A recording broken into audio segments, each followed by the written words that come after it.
Alors, quelques mots de bienvenue à mon tour pour vous présenter le programme de cette journée. C'est le quatrième colloque de la chaire. On a fait les deux premiers à Pau. L'année dernière, on était à Bordeaux. Cette année, à Biarritz. En fin de colloque, je vous dirai où on sera l'année prochaine, puisque le lieu est déjà arrêté. Quelques mots de présentation avant d'attaquer les tables rondes.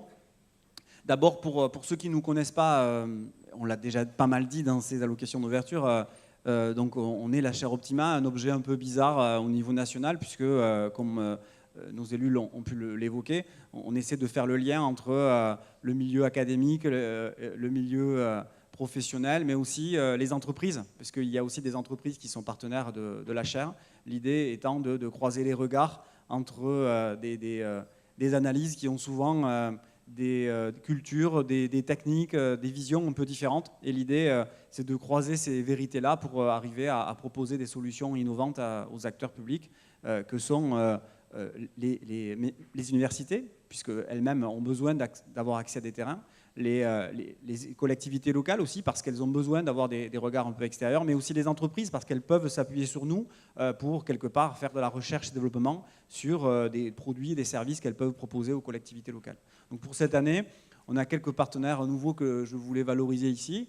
D'abord le département du Gers, avec qui nous travaillons, on le verra dans la première table ronde, sur des problématiques de pilotage et politique sociale.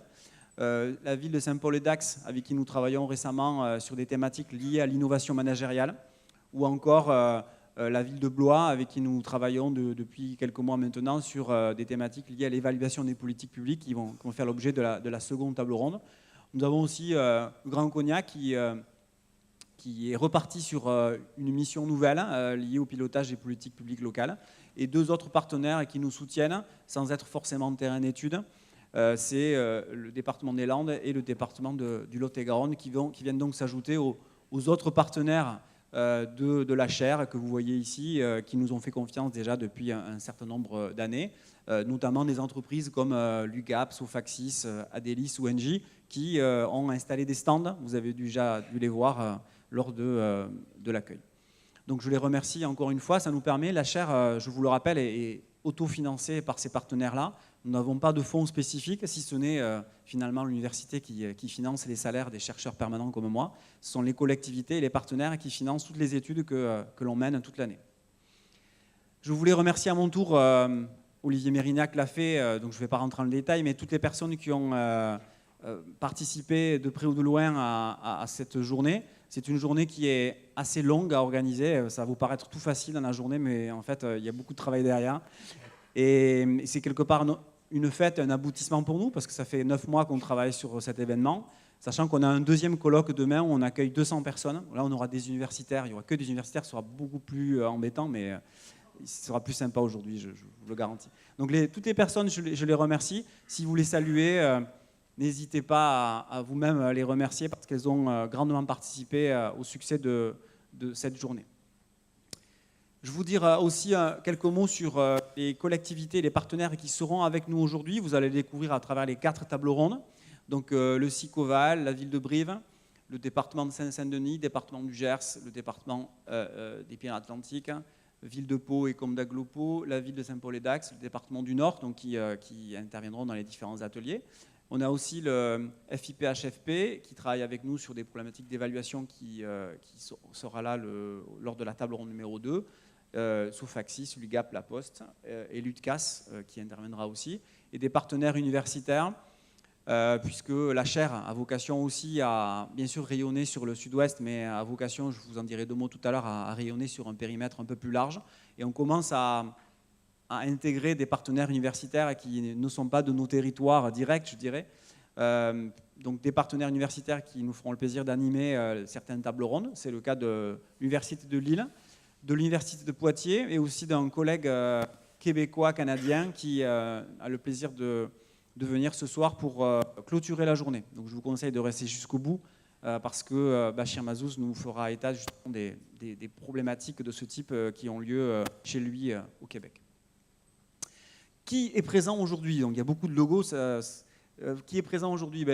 En force, le département des Pyrénées-Atlantiques, il y a 25 à 30 personnes. On est 280 normalement dans la journée. 25-30 personnes du département. Saint-Paul-et-Dax, c'est pour ça aussi que je fais ce type de diaporama, je valorise la présence de ceux qui sont venus en masse. Saint-Paul est venu avec toute son équipe de direction, la ville de Pau aussi, et voilà, vous avez pas mal de logos ici qui représentent l'ensemble des collectivités qui sont présentes. Sur les 280 personnes, il y a à peu près 90% de collectivités locales, et le reste sont des étudiants et des universitaires. Donc je vous remercie à mon tour de votre présence et de participer au succès de cette journée. Pour terminer, quelques éléments. D'abord, revenir sur le kit qu'on vous a mis à disposition, la petite sacoche. À l'intérieur, vous avez déjà peut-être regardé ce qu'il y avait. Il y a pas mal d'éléments, bloc-notes, vous pourrez poser toutes les questions utiles lors de ce colloque, je vous conseille d'ailleurs de le faire. Vous avez des informations diverses et variées, le programme de la journée notamment. Vous avez aussi le listing des participants, un magazine qui est partenaire ID Efficience, qui chaque mois valorise des pratiques innovantes dans les collectivités françaises. On a aussi une revue qui est partenaire de la chaire à la revue du gestionnaire public, qui chaque trimestre propose des réflexions autour des problématiques de l'innovation managériale dans le secteur public de manière générale. On a aussi des plaquettes des partenaires, des plaquettes de l'IAE, on l'a évoqué tout à l'heure à travers 2 masters qui vous intéressent directement, le master management des collectivités locales qui s'ouvre principalement des étudiants, mais aussi à des personnes en formation continue. Et un master qui s'ouvre, Olivier l'a dit, en 2018, qui est un master assez original, qui est un master innovation et management des collectivités, puisque c'est un master qui sera ouvert en ligne et traduit en anglais et en espagnol, ce qui va nous permettre d'apporter, de diffuser notre savoir scientifique aussi au niveau international. Donc ça peut vous intéresser, d'autant que, je le dis, Olivier ne l'a pas dit, on va diffuser nos modules en bloc, c'est-à-dire le master dans sa globalité. Donc ça permet d'avoir une formation diplômante, un niveau Bac+5, mais on va diffuser nos modules aussi par unité. Donc si vous êtes intéressé par une unité en particulier, j'avais fait un sondage d'ailleurs auprès de vous il y a quelques mois, pour vous demander quelles étaient les unités qui pourraient vous intéresser. Donc on peut avoir des modules, pour ce qui me concerne par exemple, j'ai un module qui s'appelle pilotage des politiques publiques, avec à l'intérieur des problématiques évaluatives. Donc c'est un module qui sera ouvert sur un format 25 heures.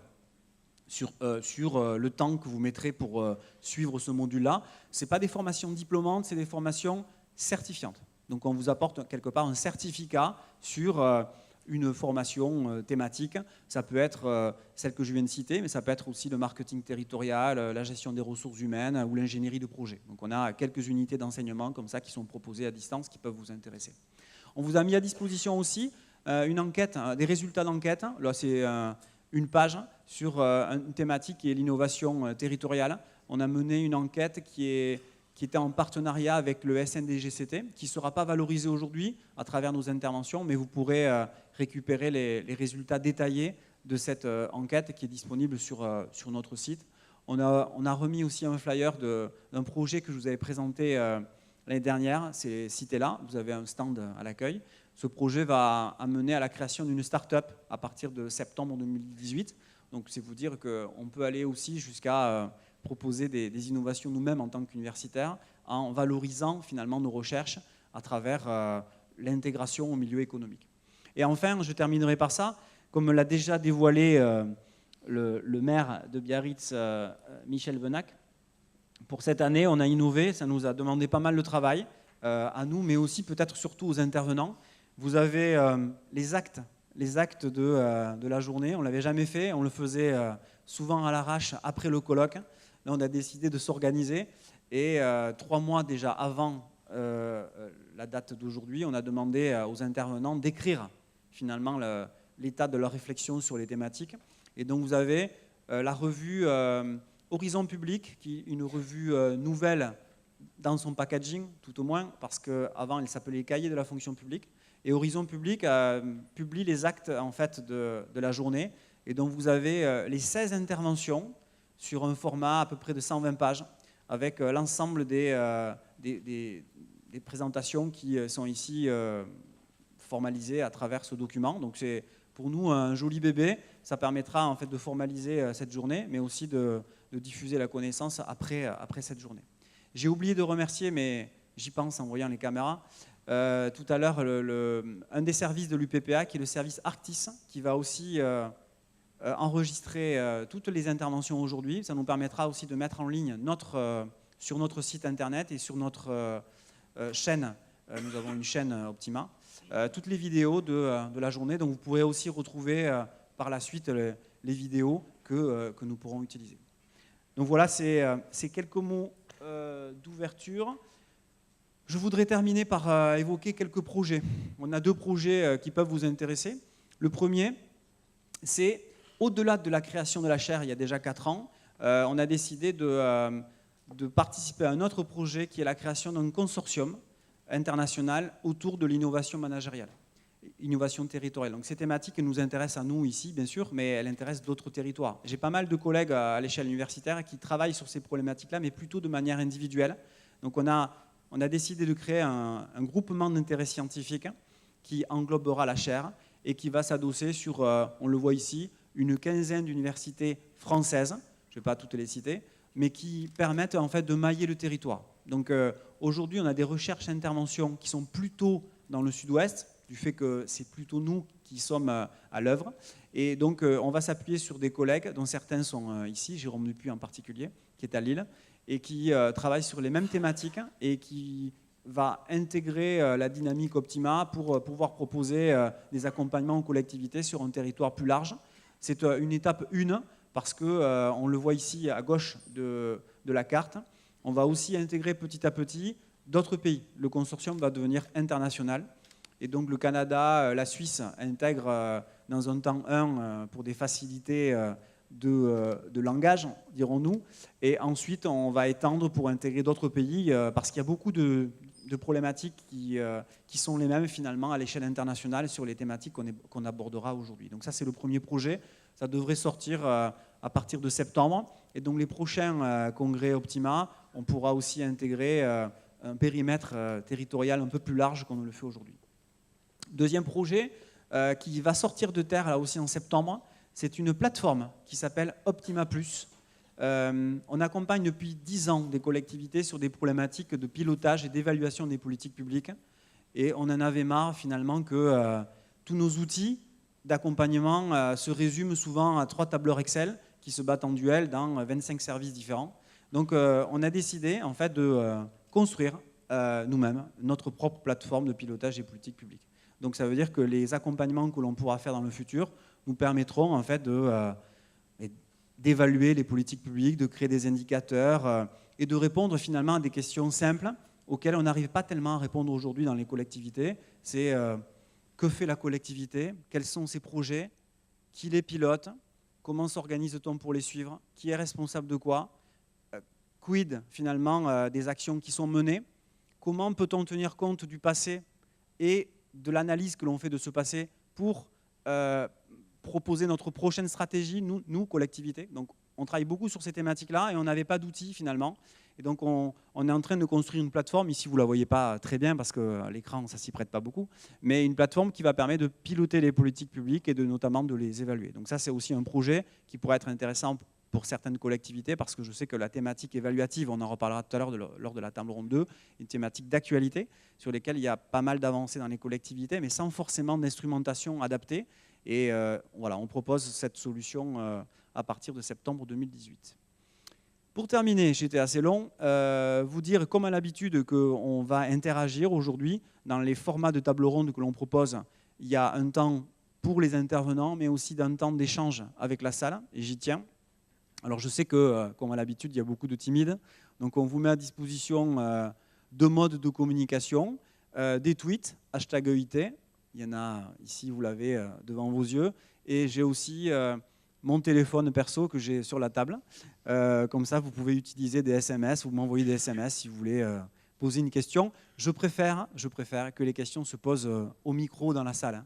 Donc il y a des micros qui vous seront donnés, mais je sais que certains n'oseront pas. Donc je vous propose de m'écrire aujourd'hui, pas demain ni après-demain, mais voilà, aujourd'hui vous pouvez utiliser ce numéro de téléphone. Donc je vous propose de le noter, vous aurez à disposition ces informations lors des différentes présentations.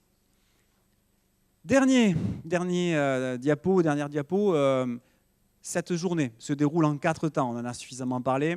je vais appeler les intervenants de la première table ronde, mais vous dire que ces 4 tables rondes, pour nous, sont tout aussi importantes les unes des autres.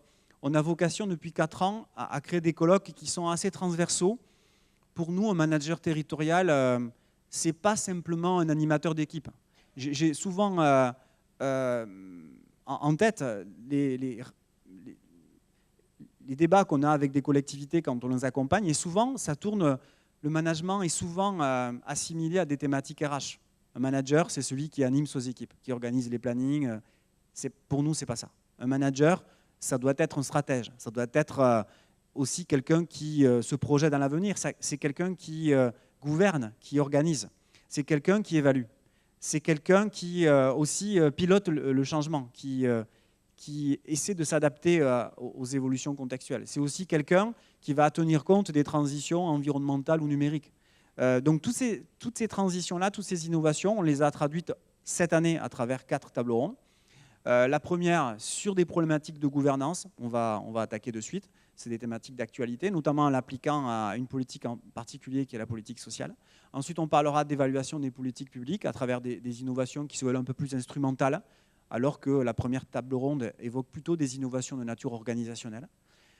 On aura une pause déjeuner ici à la salle des ambassadeurs. Et ensuite, cet après-midi, on aura 2 autres thématiques. Une thématique plutôt RH avec la table ronde numéro 3. Toutes les problématiques aujourd'hui aussi de pilotage du changement, qualité de vie au travail, gestion de l'absentéisme. Et une table ronde numéro 4 autour des transitions numériques et notamment l'amélioration des relations aux citoyens par justement la voie numérique. Donc c'est le programme de la journée. Je vous propose de m'arrêter, j'ai suffisamment parlé. Mais après 9 mois de gestation, on a souvent envie d'en dire beaucoup. Et donc je vous propose d'attaquer de suite avec la table ronde numéro 1 qui s'intéresse à la gouvernance multipartenariale. Et donc j'appelle les différents intervenants à venir ici me rejoindre. Donc Monsieur Cellier qui est déjà là, Monsieur Ortega, Mathilde Collinet, Pauline Dubois, Fabien Tulleux et Benjamin Dreveton. On peut les applaudir.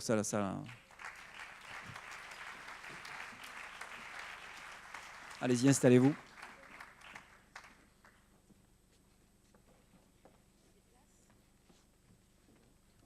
Vous mettez où vous voulez. Il n'y a pas forcément d'ordre. On parlera...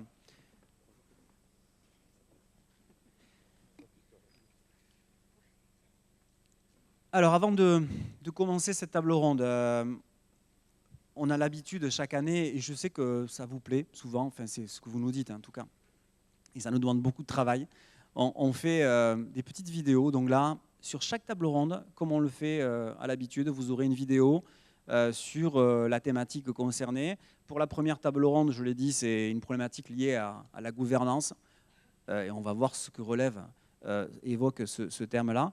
Donc on va, pour commencer la table ronde, ensuite je laisserai la parole aux différents intervenants, on va visionner notre première vidéo.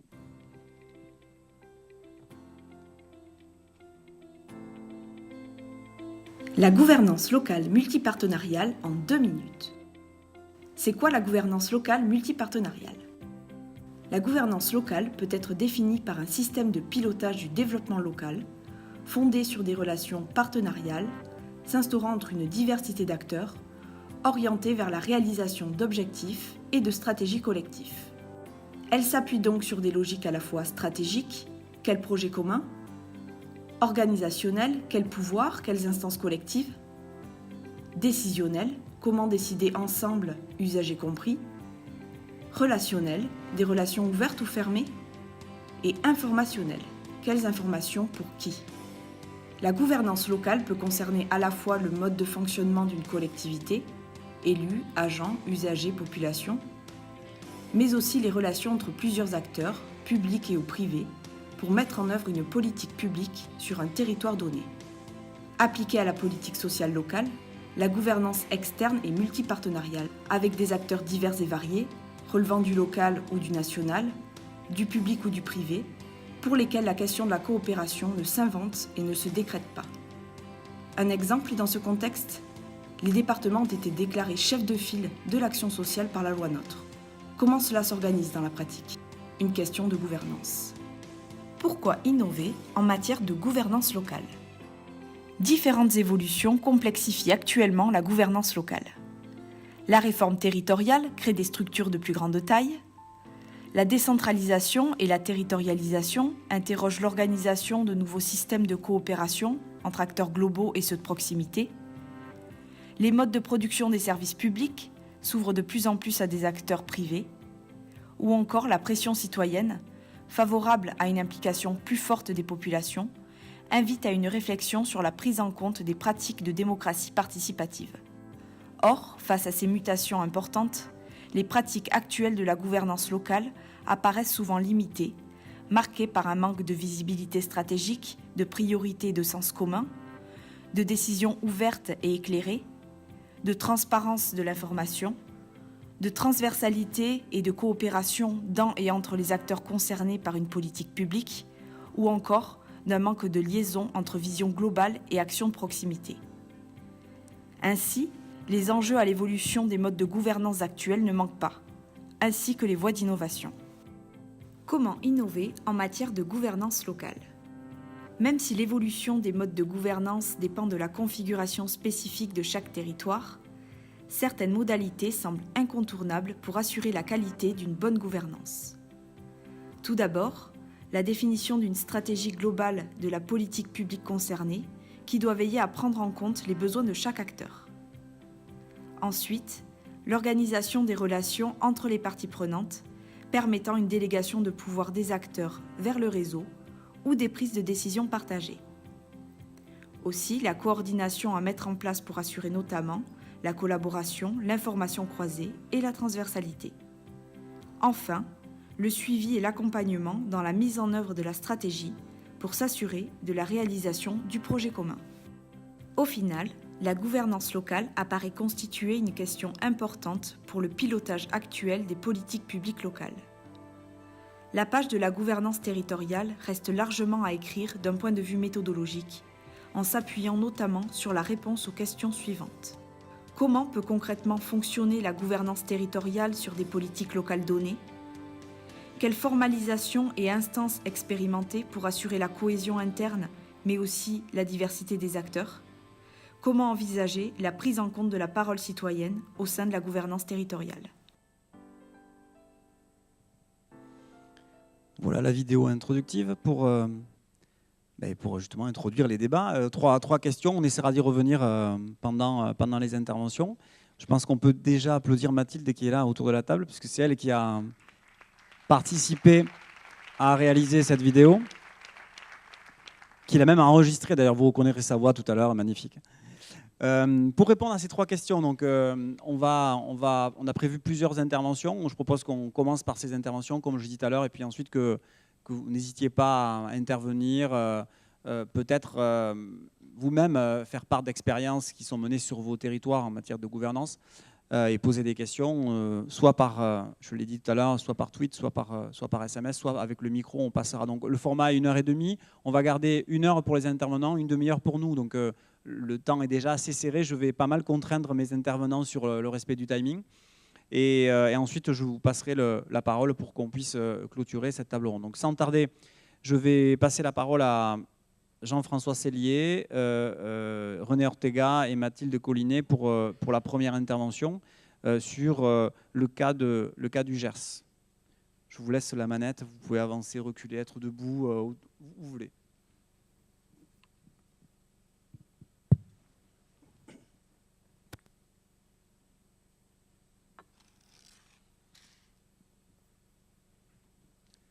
Merci David. Bonjour à tout le monde. Je vais m'attacher, je vais me présenter d'abord. Donc je préside l'Union départementale des CCAS et CIAS du Gers et je suis donc vice-président de l'agglomération du Grand Auch, Cœur de Gascogne, en charge des affaires sociales.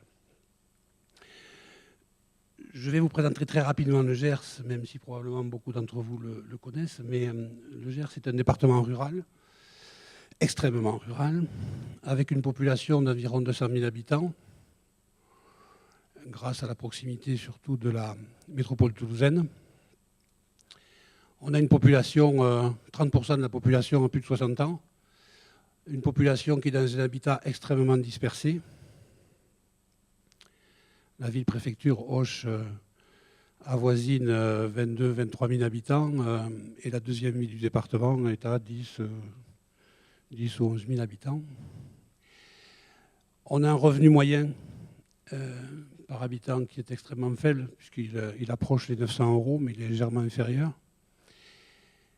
Voilà, donc des atouts extrêmement faibles, mais un avantage, je dirais, qui vient contrebalancer ces atouts, c'est la capacité, la facilité, la simplicité à ce que les acteurs locaux se rencontrent.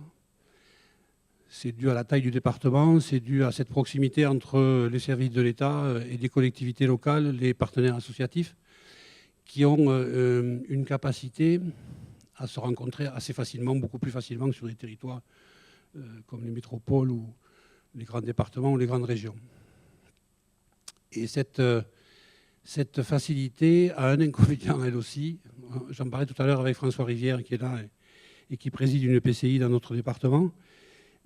C'est que cette facilité permet la réflexion et l'innovation, qui pour nous est obligatoire, mais elle a une exigence, c'est qu'il y a une réactivité immédiate due à la taille du territoire et qui est une exigence forte sur les actions qui sont menées sur le territoire.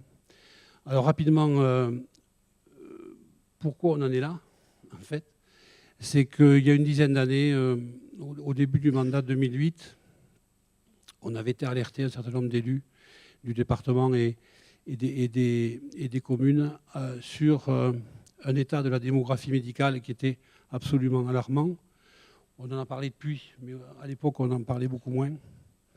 Et donc, la prise de conscience des élus que l'offre de soins allait diminuer, voire disparaître dans certains secteurs de notre département, avec toutes les conséquences que ça peut avoir, évidemment, sur la population, et une population âgée. Donc, on a commencé, au niveau de l'Union départementale des CCAS et CIAS, à mener un certain nombre d'expérimentations, de rencontres, de recherches, sur le maintien à domicile et sur la manière dont on pourrait faire revenir les professionnels de santé ou les maintenir et les rajeunir dans notre département. Alors, je vous passe les détails. On a travaillé avec un outil qui n'existe plus, mais qui était quand même intéressant à l'époque, qui était les pôles d'excellence ruraux, qui nous ont permis de financer un certain nombre d'actions. On a aidé ainsi à la création de plusieurs maisons pluriprofessionnelles de santé. Il y en a aujourd'hui 7 ou 8, je crois, dans le département. Et puis en parallèle, on a mené une réflexion sur notre capacité à améliorer le maintien à domicile des personnes, qu'elles soient en situation de handicap ou de dépendance. On situait ça dans une épithète qui était les personnes atteintes de fragilité. Et on a commencé à travailler étroitement avec le conseil départemental là-dessus. Et on s'est rendu compte effectivement qu'au titre de la compétence sociale du département, on avait besoin donc de travailler étroitement et on a commencé de façon assez efficace avec des conventions avec la CNSA, etc., à financer des programmes d'action. Je terminerai en disant que aujourd'hui, on a beaucoup avancé, on a plein d'idées, on est un peu obligé d'en avoir, parce que sinon notre territoire va s'asphyxier, et que tout le monde s'y met. René Ortega vous en parlera plus précisément. Et je voudrais terminer en remerciant la chaire Optima, parce que cette rencontre avec la chaire a été déterminante pour nous, avec Mathilde, qui est venue consacrer son temps et nous apporter ses compétences dans la réalisation d'une ABS, d'une analyse des besoins sociaux efficace, fouillée, détaillée, qui nous a permis de rencontrer notre population, de mieux comprendre ce qu'elle était. On avait un peu tendance, en tant qu'élu, à raisonner sur des idées un petit peu anciennes. Et là, on a un peu actualisé nos connaissances. Et je dirais que la venue de la chaire et donc de Mathilde a permis aussi à nos agents d'emmagasiner les savoirs de Mathilde, ou au moins une partie. Et j'espère qu'on saura faire fructifier ce qu'elle nous a apporté dans les années à venir au bénéfice de nos populations. Voilà.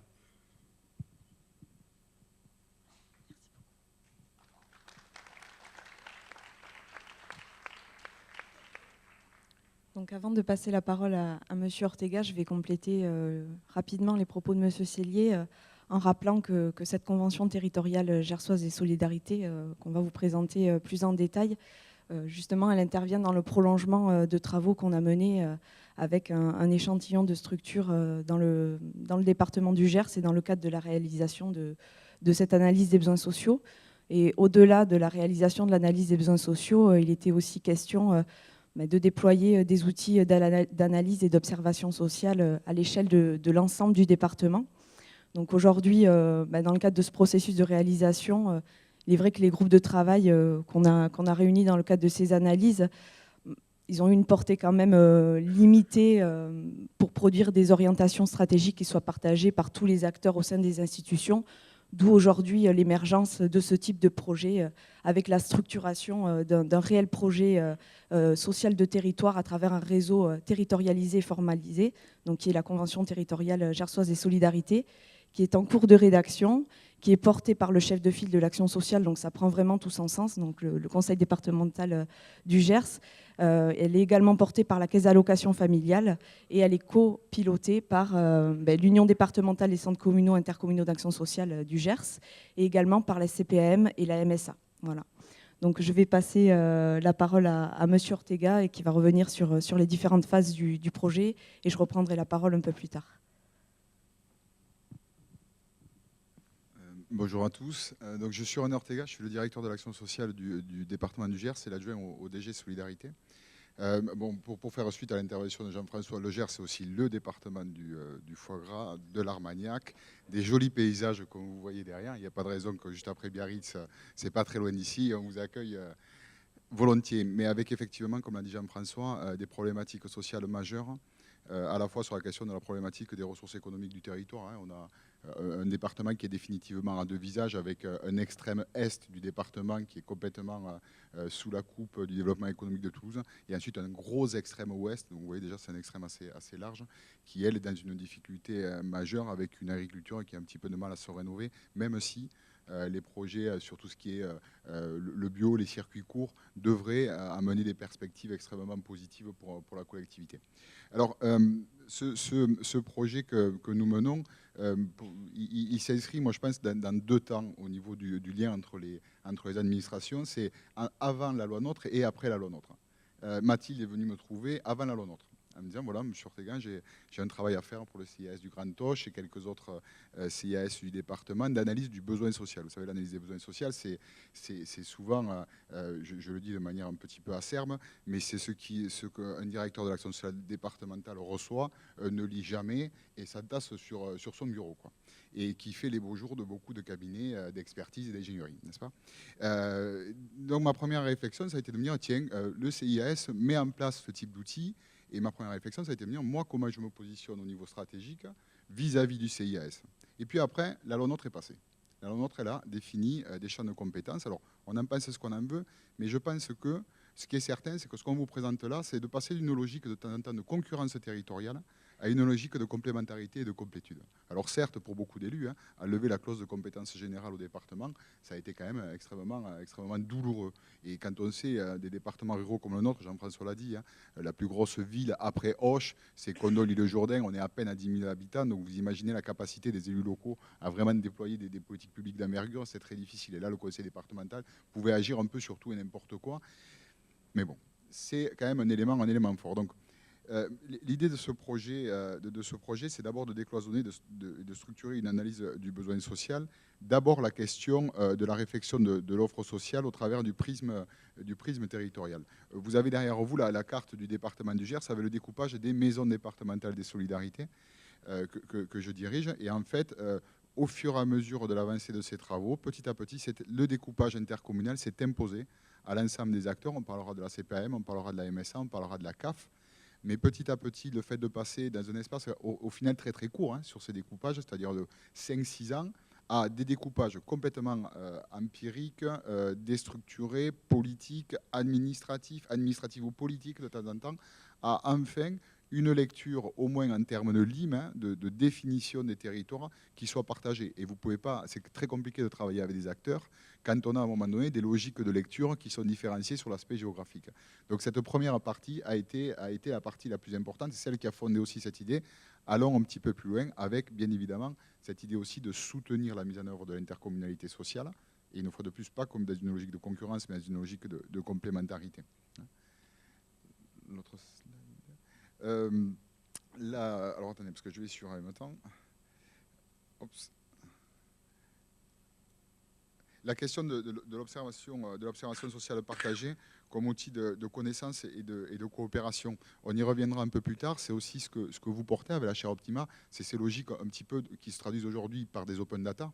C'est-à-dire, ce qu'on se rend compte, c'est qu'au final, la capacité de connaissance sur un territoire, elle est multifactorielle, elle est extrêmement accessible aujourd'hui. C'est-à-dire que peut-être qu'un des choix que vous pouvez faire à certains élus d'aller vers des cabinets pour faire les analyses des besoins sociaux, c'était aussi de temps en temps pour aller chercher de la connaissance sur leur propre territoire. Or aujourd'hui, et je vous invite d'ailleurs, parce que je l'ai fait récemment, à aller sur le site du conseil départemental de la Haute-Garonne, par exemple, qui a mis en place un open data ouvert à l'ensemble de la population, ce qui permet très rapidement d'aller chercher de la cartographie, d'aller chercher de la donnée.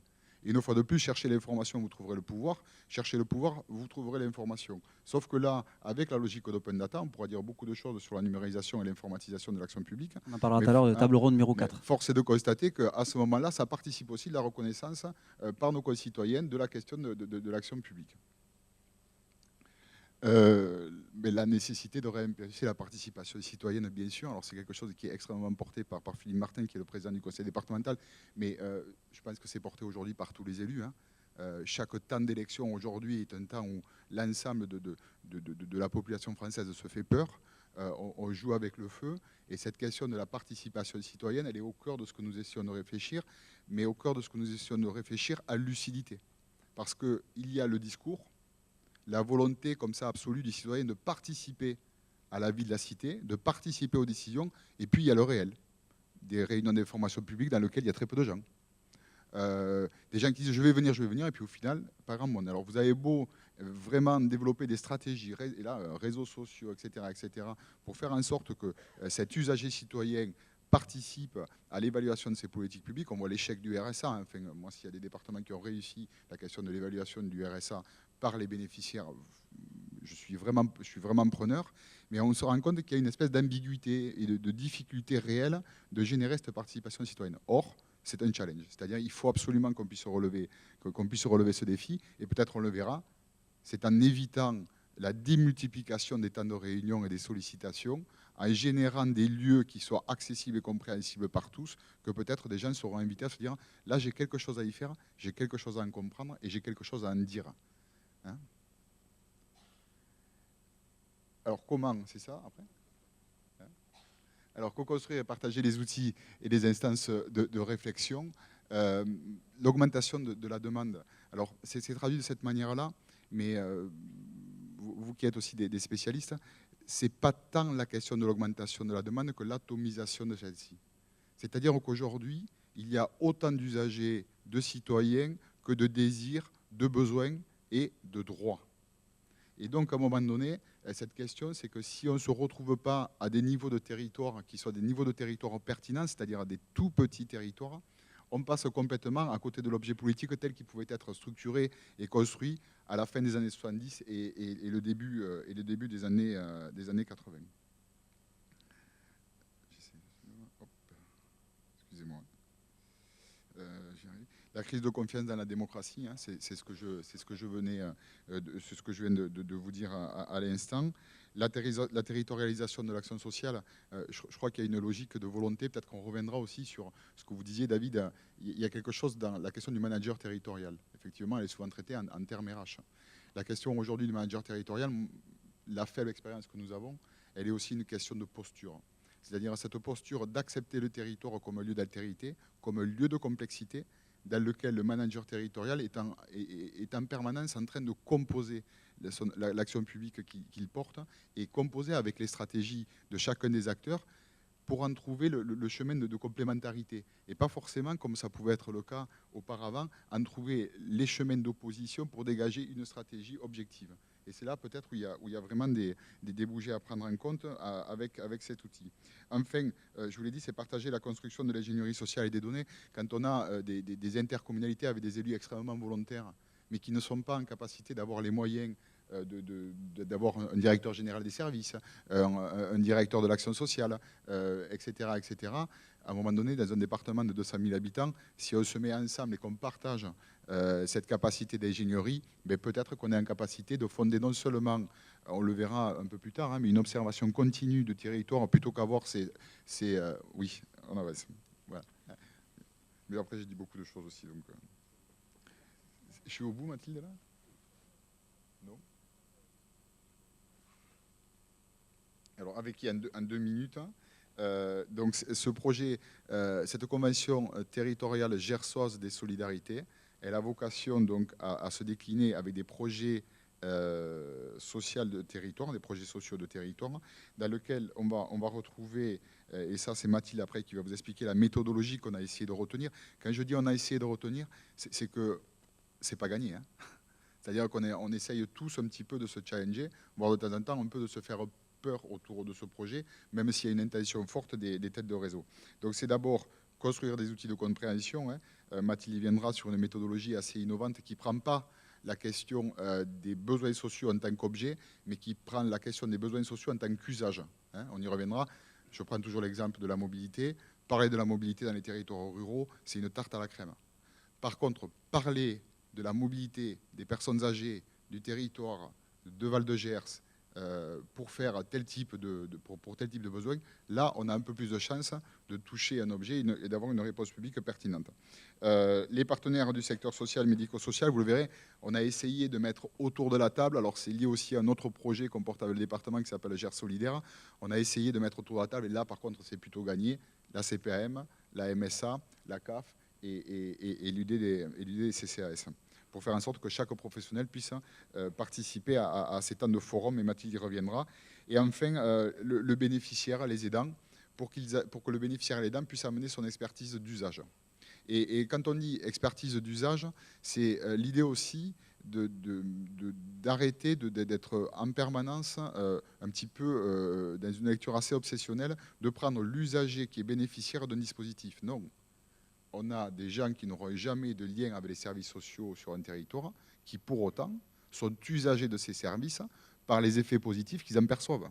Sauf que si pédagogiquement, nous ne faisons pas cet effort de traduction, ce n'est pas très étonnant de se retrouver à un moment donné dans cette défiance démocratique qui agit à l'heure actuelle. Et là, je crois que c'est peut-être, et après j'en terminerai là-dessus, David, c'est peut-être une autre fonction de ce manager territorial. Il faut absolument que ce soit un pédagogue de l'organisation administrative et un pédagogue de l'action publique.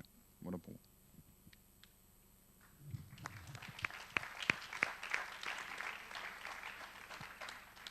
Alors, il va revenir juste après moi, donc rapidement sur le comment et donc l'esquisse de méthodologie qu'on propose à ce jour.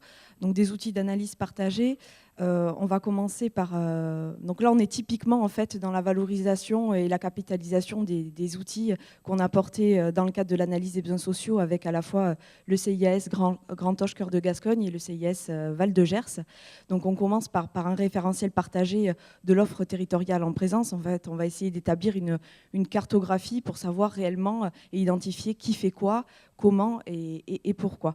Voilà, donc pour se placer plutôt dans une logique de projet de territoire plutôt que dans une logique institutionnelle et individuelle. Donc ce référentiel, il nous permettra, au-delà du recensement de l'offre du territoire, de questionner les objectifs stratégiques transversaux des missions d'action sociale.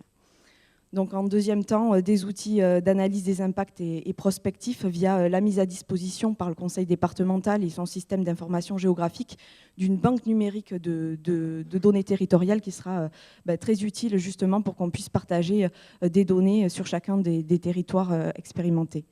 Et ensuite, pour discuter et éclairer qualitativement les résultats des 2 premières phases, il nous faut réfléchir et construire des outils et des espaces de réflexion partagés entre les acteurs. Donc nous, c'est ce qu'on appelle les forums thématiques locaux qui permettront de croiser les expertises à la fois professionnelles et d'usage et les analyses offres et demandes. Donc rapidement, en termes de modélisation, d'exemples de modélisation, donc on va retenir, au regard du référentiel qu'on aura construit, 5 grandes thématiques, donc 5 forums thématiques locaux qui reprendront les grands publics de l'action sociale, donc les personnes âgées, les personnes en situation de handicap, les personnes en situation de fragilité, la jeunesse en insertion sociale et professionnelle et l'enfance et la famille.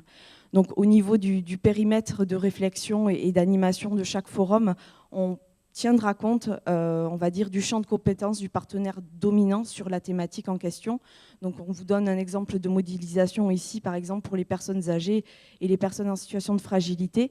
Si sur l'animation, on garde à chaque fois une co-animation, maison départementale des solidarités, centre communal, intercommunal d'action sociale, au niveau du périmètre de réflexion et de la tenue de chaque forum, on aura plus une analyse EPCI pour les personnes âgées au plus proche du territoire, au regard de la configuration de l'offre sociale finalement, alors qu'on aura un périmètre de réflexion un peu plus large pour les personnes en situation de fragilité, et on sera sur le périmètre de la maison départementale des solidarités. Donc je vais repasser la parole à M. Ortega pour terminer sur les finalités, le suivi et la suite des étapes très rapidement. Très rapidement, donc le comité de pilotage a vocation, dans les semaines à venir, à définitivement acter un premier niveau de convention d'engagement de chacun des partenaires. Là, je pense que ça, au moins, c'est gagné.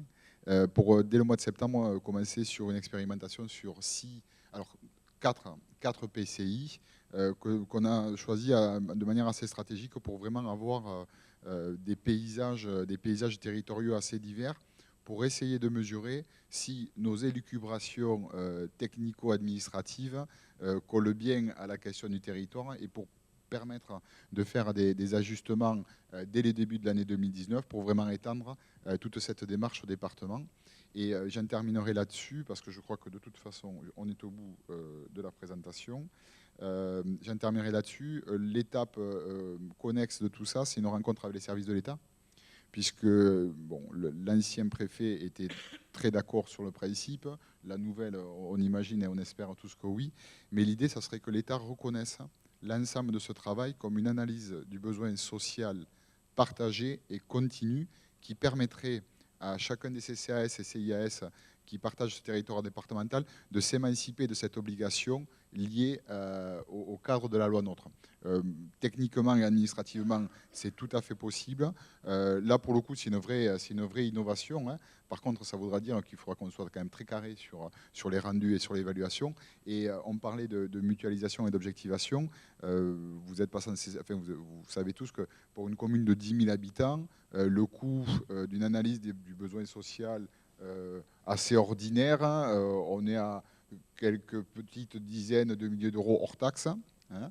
Et donc vous imaginez que quand on démultiplie ça par le nombre de, même si ce sont des petites communes, ça fait quand même un petit paquet d'argent public mis à disposition, et puis surtout loin du territoire gersois. Donc on va essayer de garder et surtout de permettre que cet argent aille à d'autres choses et avoir cette analyse continue de l'offre sociale. Voilà pour moi. Merci beaucoup pour cette première présentation. Alors, puisqu'on a déjà pris un peu de retard, n'hésitez pas à poser des questions. J'ai déjà eu quelques SMS. On va passer sur une thématique un peu complémentaire. Là, on l'a vu, on était plutôt dans la gouvernance externe, c'est-à-dire finalement l'organisation des relations entre des partenaires qui sont séparés, entre guillemets, CCAS, CIS, départements. Et là, on va aborder avec Madame Dubois une intervention un peu complémentaire, toujours sur la problématique gouvernance dans le milieu social, mais plutôt interne. C'est-à-dire comment finalement on arrive à l'intérieur d'une collectivité, à mobiliser l'ensemble des acteurs. Et ça se fait autour d'une thématique qui est la mise en place d'un labo d'ingénierie et d'innovation sociale. Je la laisse pour 10 minutes, un quart d'heure. Ça vous dérange si je me lève? Vous faire ce que vous voulez. Merci. Alors, c'est un sujet qui est plutôt interne. Ce n'est pas un sujet de gouvernance en externe. Déjà, un petit récap rapidement sur ce fameux labo d'innovation sociale et d'ingénierie sociale. Donc, déjà, la direction dans laquelle je travaille, je suis directrice adjointe de la cohésion sociale sur 3 collectivités mutualisées, ville, agglo, CCAS de Pau. Notre champ d'intervention, c'est l'action sociale, de la petite enfance au grand âge. Donc on a un peu tous les publics, des bouts de politique publique sur l'agglo, des petits morceaux sur la ville et puis un gros morceau bien costaud sur le CCAS. Le labo, il a été créé en 2017, après 6 mois de travail en 2016. C'est une toute petite unité. Aujourd'hui, 2 personnes, 3 si on me compte, parce que j'y mets quand même pas mal d'énergie. Bientôt 4, 5 en fin d'année, puisqu'on a la chance d'avoir une vraie belle politique de repositionnement et d'accompagnement des trajectoires professionnelles au sein de la collectivité. Donc on a des agents qui nous arrivent d'autres directions ou de notre direction pour changer de métier et venir sur le labo. Je vous ai mis pas mal d'éléments de contexte dans la petite interview qu'on avait dû écrire il y a quelques mois, donc je ne vais pas revenir précisément sur les éléments budgétaires. Ce qu'on peut dire aussi, et ce qui est important, c'est que dans notre collectivité, il y a une direction qui est venue en force aujourd'hui, qui s'appelle Qualité, Innovation et Pilotage. Thierry, mon collègue, va parler tout à l'heure sur la dernière table ronde, il en est le directeur. Et notre rôle, ce n'est pas de se substituer à cette unité-là, à cette délégation-là qui est rattachée directement au directeur général des services. C'est le labo, donc une petite unité au sein de la direction cohésion sociale qui est facilitatrice, qui est, on va dire, spécialisée en quelque sorte sur les problématiques d'innovation dans l'action sociale. Donc elle fait gagner du temps aux équipes de Thierry Ambrosini quand ils viennent travailler avec nous. Le contexte de création, c'est d'abord un travail en partenariat avec la chaire Optima. C'est Mathilde, on la partage avec le Gers. D'ailleurs, je commence à m'inquiéter quand je vois la quantité de travail qu'elle a dans le Gers. Là, on va la laisser un peu plus de temps, mais on va en discuter après, parce qu'on la partage quand même. Donc on est dans un contexte de contraintes budgétaires, mais comme tout le monde, on est tous dans le même bateau sur ces sujets-là. Et il y avait ce que je qualifierais, en tout cas à mon arrivée dans cette direction, ça fait 2 ans que je suis dans cette collectivité, une faible culture de la recette. Plein de bonnes intentions partout, mais on n'allait pas sur de l'appel à projet, on s'auto-censurait sur certains dossiers, on se disait qu'on n'avait pas l'ingénierie en interne, parce que nous, Action sociale, on est dans la gestion quotidienne, les mains dans le cambouis, donc on s'interdisait d'aller sur le projet. Et en fait, c'est ce qui a justifié la création du labo, c'est-à-dire de nous structurer en interne pour pouvoir échanger mieux avec nos partenaires en externe et puis se positionner sur les multiples appels à projets du département, de l'ARS et de tous les autres. L'analyse des besoins sociaux, on a quasiment fini, donc on travaille avec Mathilde, donc je ne vais pas revenir là-dessus, c'est un peu le même processus que sur le Gers, mais à une plus petite échelle. On a vu de l'analyse des besoins sociaux qu'on avait besoin de se transformer de l'intérieur. Il y avait 8 services dans la coordination Géronto, on a dû tout réorganiser. Et tout ça, on l'a fait en prenant le temps au niveau de la direction, avec ce labo, d'analyser le sens de ce qu'on voulait faire. Parce que dans l'action sociale, si on ne questionne pas le sens, on est foutu. Donc c'est quand même important de le redire. Et on est reparti du sens de notre action et petit à petit, on a réorganisé tous les services de notre direction pour être enfin prêts, j'allais dire, pour pouvoir déployer complètement le labo. Retard en matière de transformation digitale, je vais y revenir après. Les missions officielles, je passe rapidement dessus. Vous les avez dans le petit bouquin que vous avez donné, dans les actes. Ce qui nous intéresse aujourd'hui, c'est les missions officieuses de ce labo. C'est ce qui n'est pas dit, mais ce que le labo fait réellement. Le labo questionne les dispositifs et interroge les modèles économiques, y compris sur l'action sociale. Si on regarde la petite enfance, c'est ce qu'elle nous coûte tous les ans. Si on ne commence pas à s'interroger aujourd'hui sur comment on peut faire des vraies économies ou comment on peut créer des structures un peu hybrides ou mixtes, on n'est pas rendu, en fait. Donc, ce labo a cette vocation d'interroger les modèles économiques. Il décloisonne les services et il fait se rencontrer les expertises, ce que j'appelle le soft power.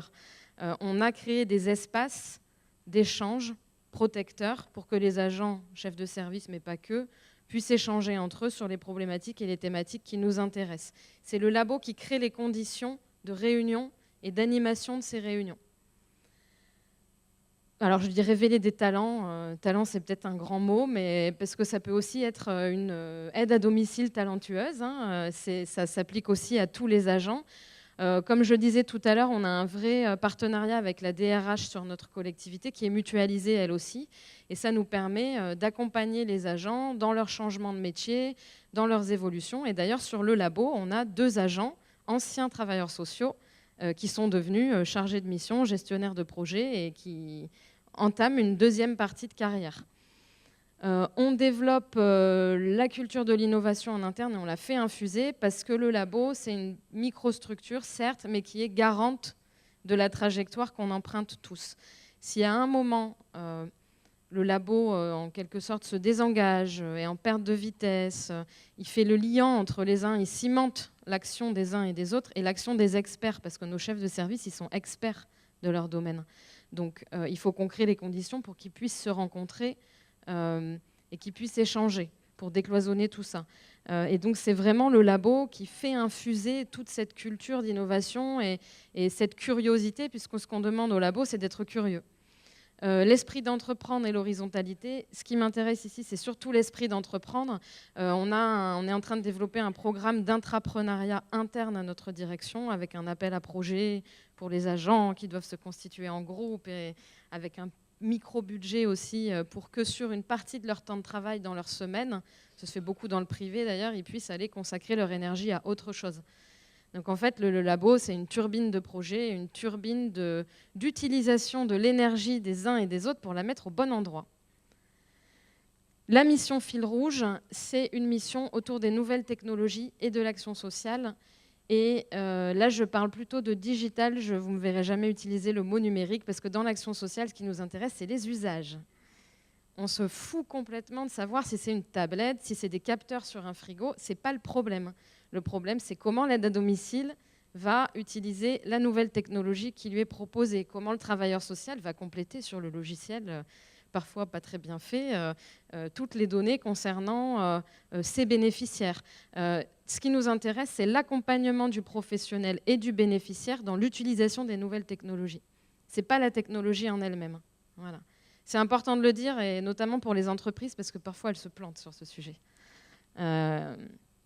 Donc là, les constats, bon voilà, on ne va pas y revenir, l'instantanéité, la possibilité d'avoir des réponses très rapides, donc tout ça, on y travaille. C'est une mission fil rouge du labo parce qu'on a eu besoin, avant de s'engager là-dedans, de repartir d'une feuille blanche et d'essayer de comprendre quels étaient les vrais enjeux. Et d'ailleurs, il y a une super étude qui date un peu d'Emmaüs Connect sur le sujet, que j'invite tout le monde à lire, parce qu'au-delà de ce travail qui est fait par Emmaüs Connect sur cette étude et qui porte sur le travail social et le numérique et le digital dans la méthodologie d'intervention sociale, ce qui est très intéressant, c'est que ça peut être appliqué à toutes les politiques publiques. Donc, consultez-la si vous en avez l'occasion.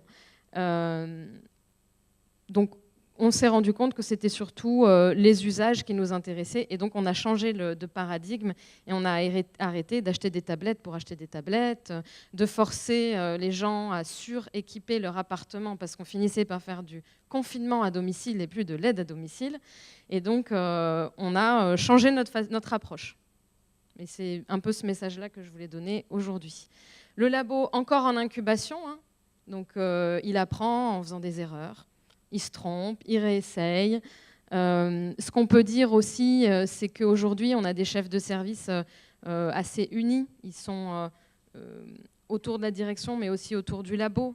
Ils sont plus sollicités pour une expertise dans un domaine qu'avant, ils étaient sollicités pour aller un peu sur tout et n'importe quoi.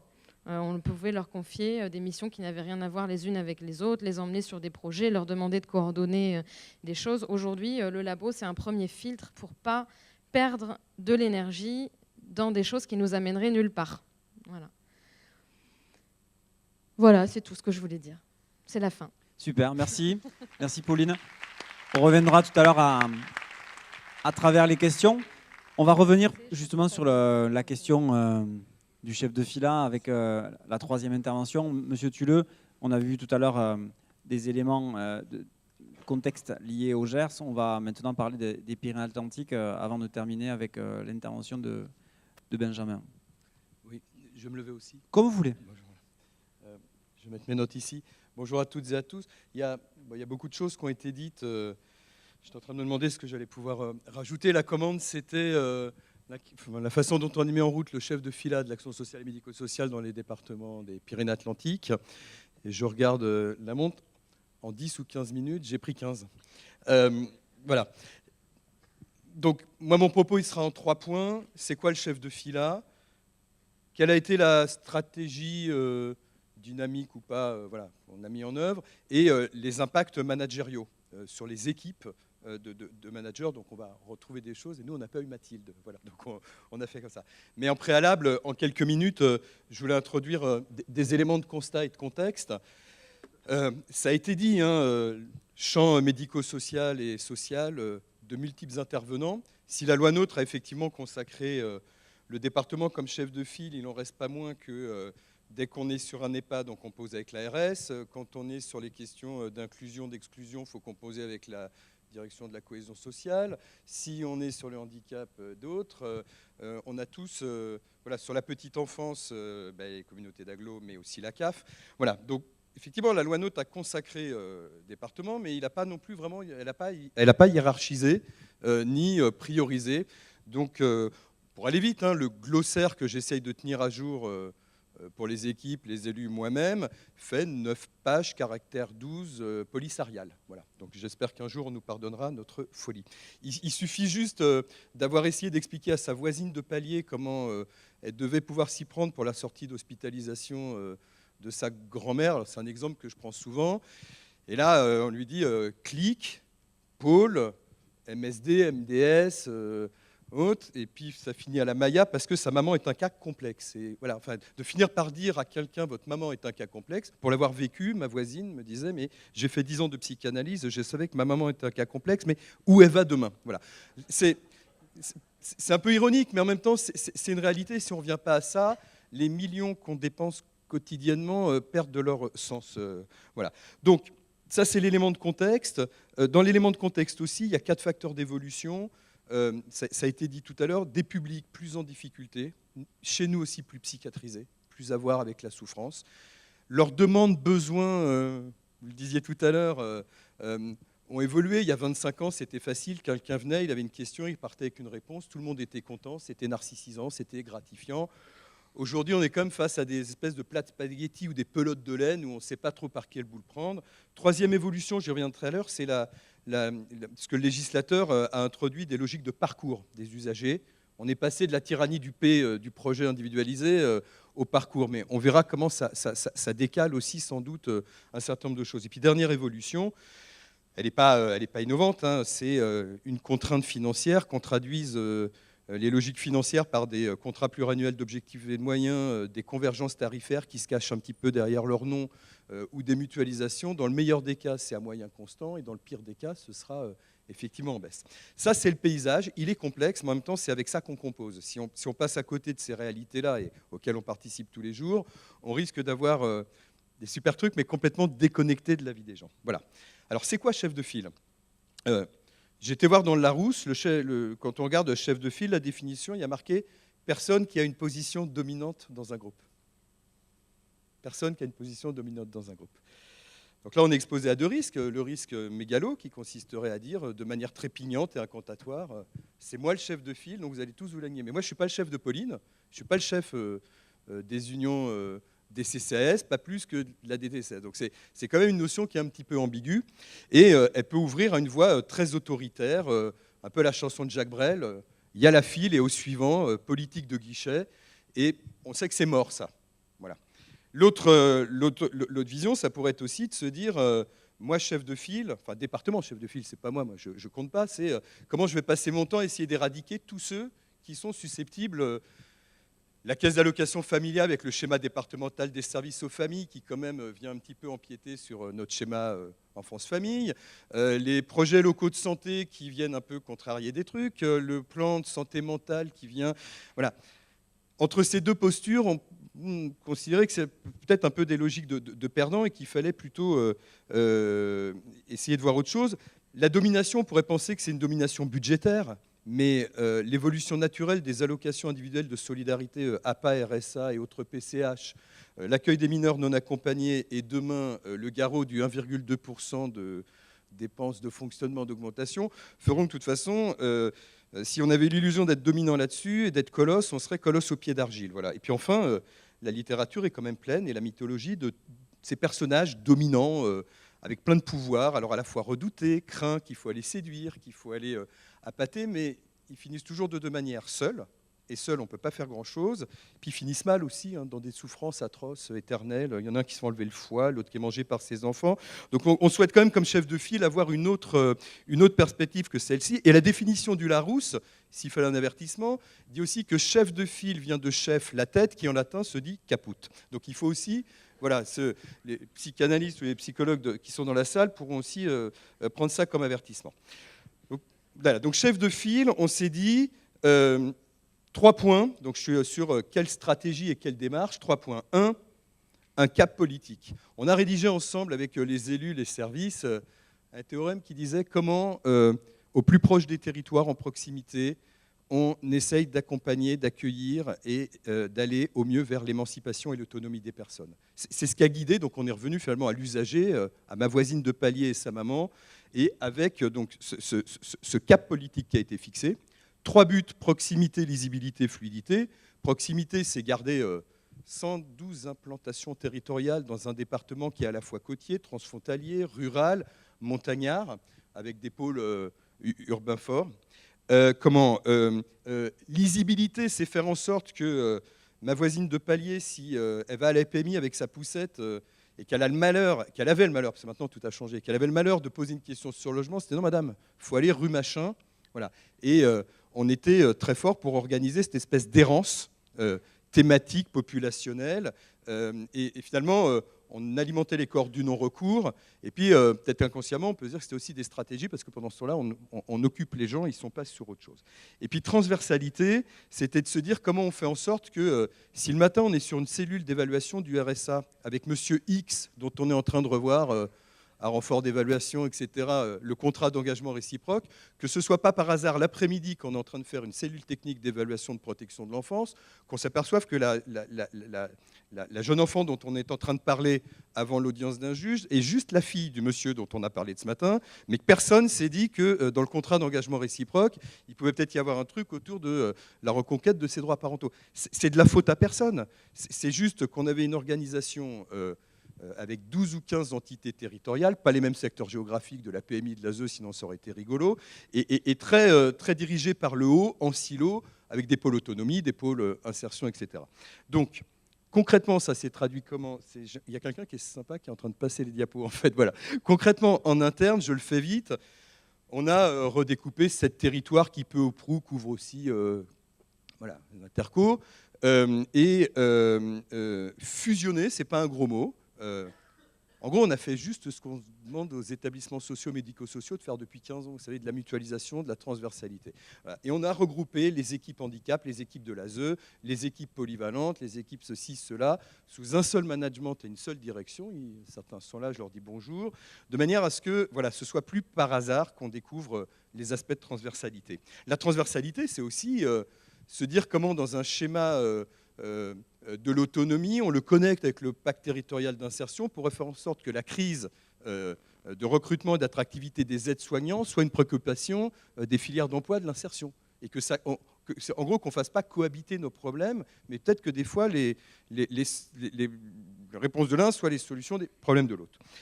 Ça, c'était en interne. Et puis en externe, alors désolé du manque d'innovation, mais bon, on n'a pas trouvé autre chose de mieux que les projets sociaux de territoire, finalement, parce que je crois que c'est ce qui nous a engagés. Et surtout, il y a eu un pilotage politique fort. C'est-à-dire la commande politique, elle était posée. Donc sur les projets sociaux de territoire, ils avaient vocation à traduire ce qui est une porte d'entrée unique. Nous, on n'aime pas la notion de guichet parce qu'on n'a pas des clients, on a des usagers, mais une porte d'entrée unique. Et ma voisine qui arrive aujourd'hui...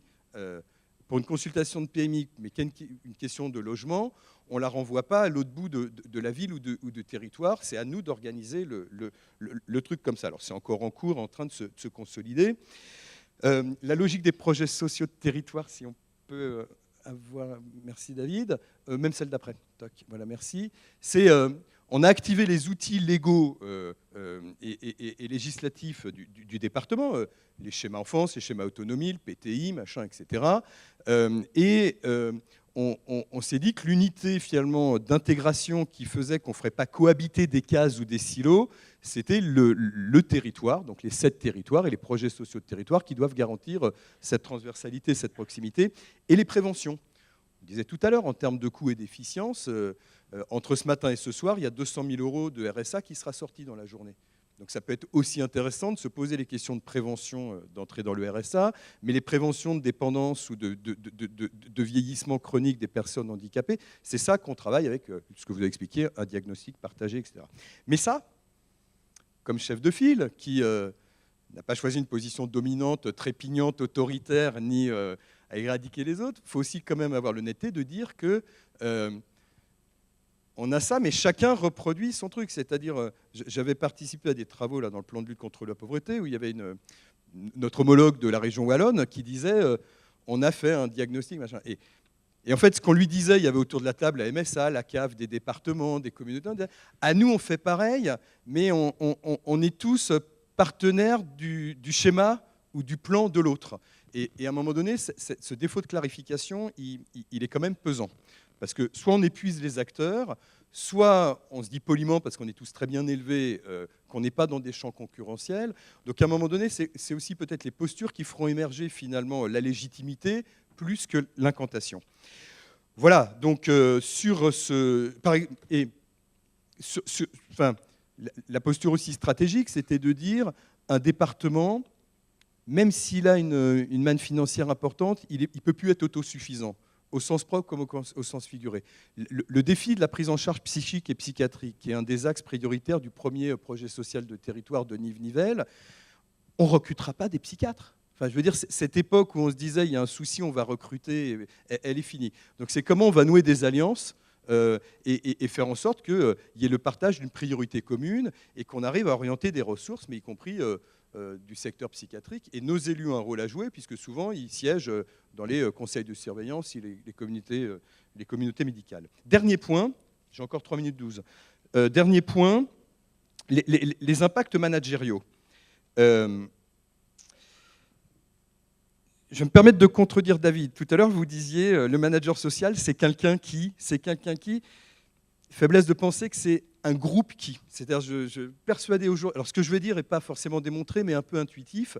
Face à ces enjeux de complexité, notre point de vue, les compétences, elles sont en devenir. Elles sont nécessairement collectives, métissées, et elles doivent développer de la latéralité et de l'horizontalité. Collective parce que de la même manière que la toute-puissance d'une collectivité ou d'une entité sur un secteur, elle est finie, je crois que l'époque des directeurs, souvent c'était des directeurs mal dominants qui connaissaient leur établissement de A à Z. Quand le radiateur commençait à vibrer, ils savaient que la chaudière allait... Il n'y a plus personne aujourd'hui qui est capable d'avoir cette omnipotence. Donc un, c'est collectif. Deux, c'est métissé. On a eu un travail avec les équipes RH sur... on métisse 3 types de compétences. Des compétences managériales, et on a des directeurs de services départementaux territoriaux, des compétences d'expertise, protection de l'enfance, autonomie, etc., et des compétences d'ingénierie. Alors moi, je redis différemment ce que vous avez mieux dit avant que moi. Donc elles sont collectives, métissées. Elles doivent un peu lutter contre un héritage de 70 ans de culture pyramidale, de culture du grade, de culture du titre, pour être davantage en vue de poisson sur les côtés, pas seulement en vue descendante ou en vue dirigeante, ce qui ne veut pas dire de s'exonérer de responsabilité, de trancher, de dire oui, de dire non, de dire zut, éventuellement de sanctionner.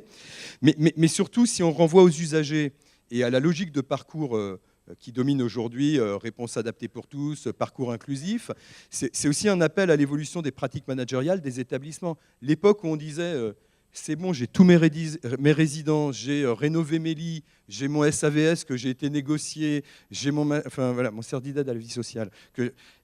Non, demain, on aura davantage à organiser des parcours de vie sur le territoire en ouvrant les établissements, et peut-être que le psy qui interviendra dans un CHRS, ce sera le psy de l'IME de l'autre côté.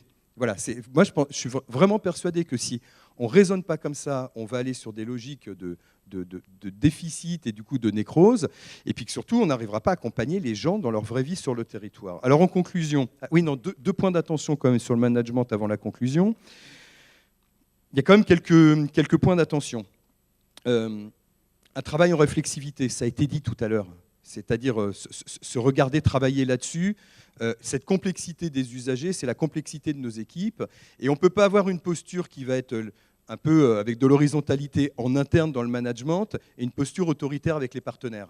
On ne peut pas avoir une posture participative en interne. Voilà. S'il n'y a pas de cohérence, c'est vraiment comme avec les équipes et des logiques de bien-traitance ou de prendre soin. On doit pouvoir identifier une chaîne un peu cohérente depuis le sens, les valeurs, dans la façon dont on se comporte en interne ou en externe. Après, vous échangerez avec mes directeurs pour savoir si on est tous les jours cohérent comme ça. Et puis, vraiment, le dernier message moi, que je voulais passer sur les compétences, et ça rejoint ce que disait Pauline, nos modes de pensée, nos modes de faire, nos modes managériaux, mais ceux des établissements et la façon dont on les construit, si je devais les illustrer, et j'arrêterai là-dessus, je ferai appel à la poésie, parce que de temps en temps, avec tout ce qu'on vit, c'est intéressant d'aller regarder la poésie. Et moi, je n'ai pas trouvé une meilleure définition ou similitude que la philosophie du tout-monde d'Édouard Glissant. Édouard Glissant, c'est un poète créole et qui expliquait qu'il faisait des allers-retours entre la métropole et les archipels, et il disait en métropole, il y a une pensée hyper positive, cartésienne, héritière du positivisme, hypothético-déductive.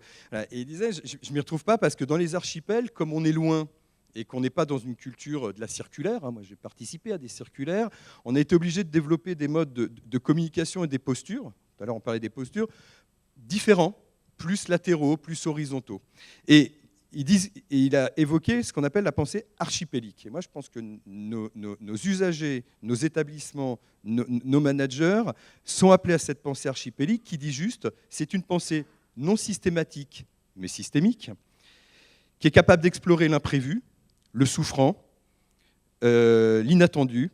Elle est moins sûre d'elle-même, mais elle est plus accordée au chaos de la réalité du monde. Moins sûre d'elle-même, mais plus accordée au chaos de la réalité du monde. Si ce n'est pas le travail social, ça, je me suis trompé de colloque. Voilà. Donc tout à l'heure, j'ai dit la chanson de Jacques Brel au suivant. Ce n'est pas là-dessus qu'on s'est positionné. Donc si je devais conclure et traduire la philosophie avec laquelle on s'est positionné sur le chef de fila, elle participe davantage de la mélodie de la chanson Les Marquises de Jacques Brel qu'au suivant. Merci de votre attention, de votre patience, vous les deux.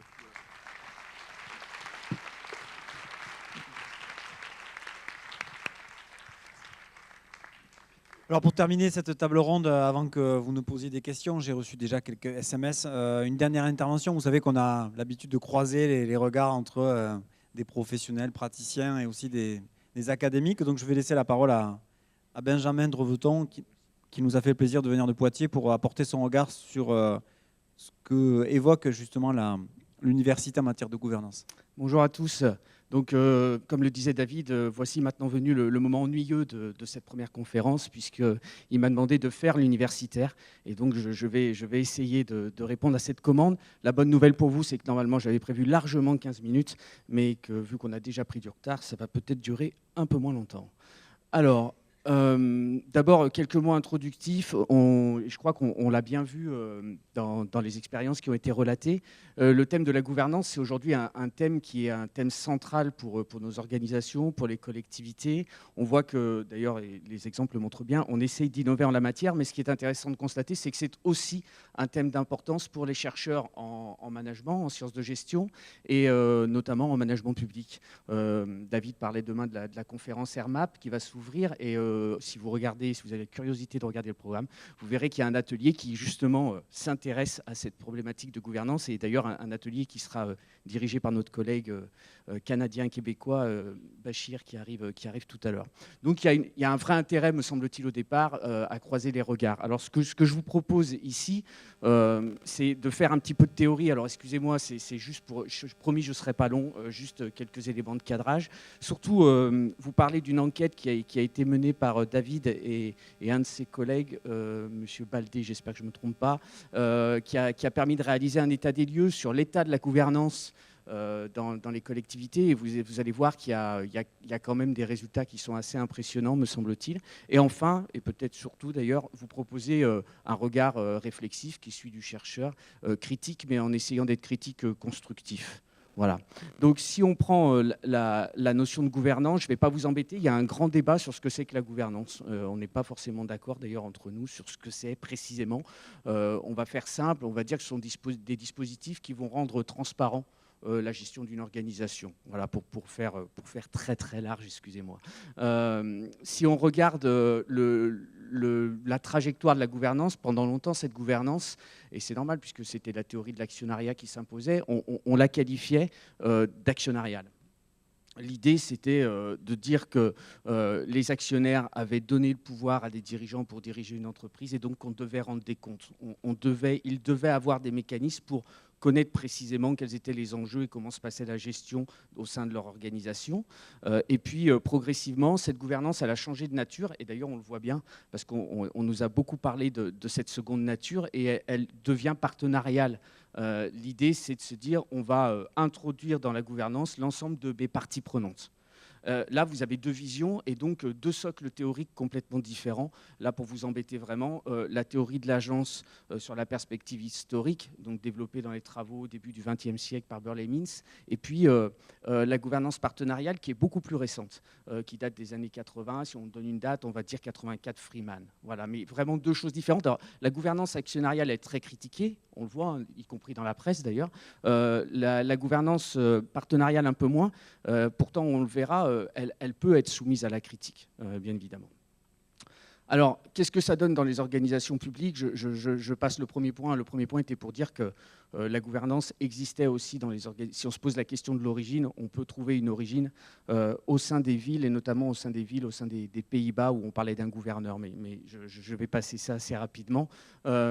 La gouvernance actionnariale, si on la transfère dans une organisation publique, on pourrait dire que c'est une gouvernance qui est centrée sur la relation élu-agent. Je crois qu'on pourrait dire quelque chose comme ça.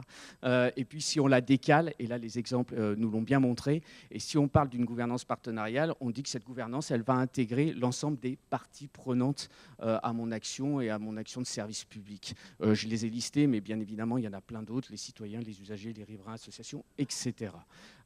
Donc, voilà pour ce point de cadrage. Ensuite, on peut se poser la question de quelle est la réalité de cette gouvernance. Est-ce que réellement, enfin moi ce qui m'a intéressé, c'est est-ce que réellement il y a une gouvernance partenariale dans les collectivités locales ? Quand on vous écoute, on a vraiment l'impression, mais est-ce que c'est un schéma qui est général ? Et là, de fait, je suis allé rechercher des études et j'ai pris une étude, puisqu'on est chez Optima. On prend une étude Optima. Et donc, le design, alors c'est une étude, donc je l'ai dit, qui a été menée par David Carassus et Kemo, je crois, Baldé, c'est ça. Une étude intéressante au niveau scientifique, parce que vous avez vu, c'est en fait deux études, c'est ce qu'on appelle une étude mixte, quantitative et qualitative, à la fois un questionnaire traité et puis des études de cas un peu plus approfondies, avec des entretiens élus-agents. Et puis, cette étude, elle est aussi intéressante parce qu'elle a proposé de caractériser la gouvernance. Je vous l'ai dit, on n'est pas toujours d'accord sur ce que c'est. Et là, on a un modèle qui a été créé par ces deux chercheurs. Donc, la gouvernance, ce serait 5 dimensions: stratégique, structurelle, décisionnelle, relationnelle et informationnelle. Ensuite, les élus et les agents ont été questionnés sur ces différentes dimensions. Alors, je vais aller assez vite sur les résultats. D'abord, une chose intéressante, c'est qu'au niveau stratégique, il y a effectivement, le projet stratégique existe. 2/3 des collectivités, des EPCI, qui ont été interrogées, déclarent posséder un projet stratégique. Donc c'est effectivement un bon point de départ. Au niveau structurel, les instances collectives existent. Mais si on rentre un peu plus dans le détail des résultats de cette analyse, on va s'apercevoir que ces instances, elles concernent surtout la relation agent, il s'agit surtout des lieux de rencontre entre les agents et les élus, pour l'essentiel. Si on regarde la décision, un constat qui ne nous surprendra pas ici, la décision, c'est principalement les élus qui la tiennent.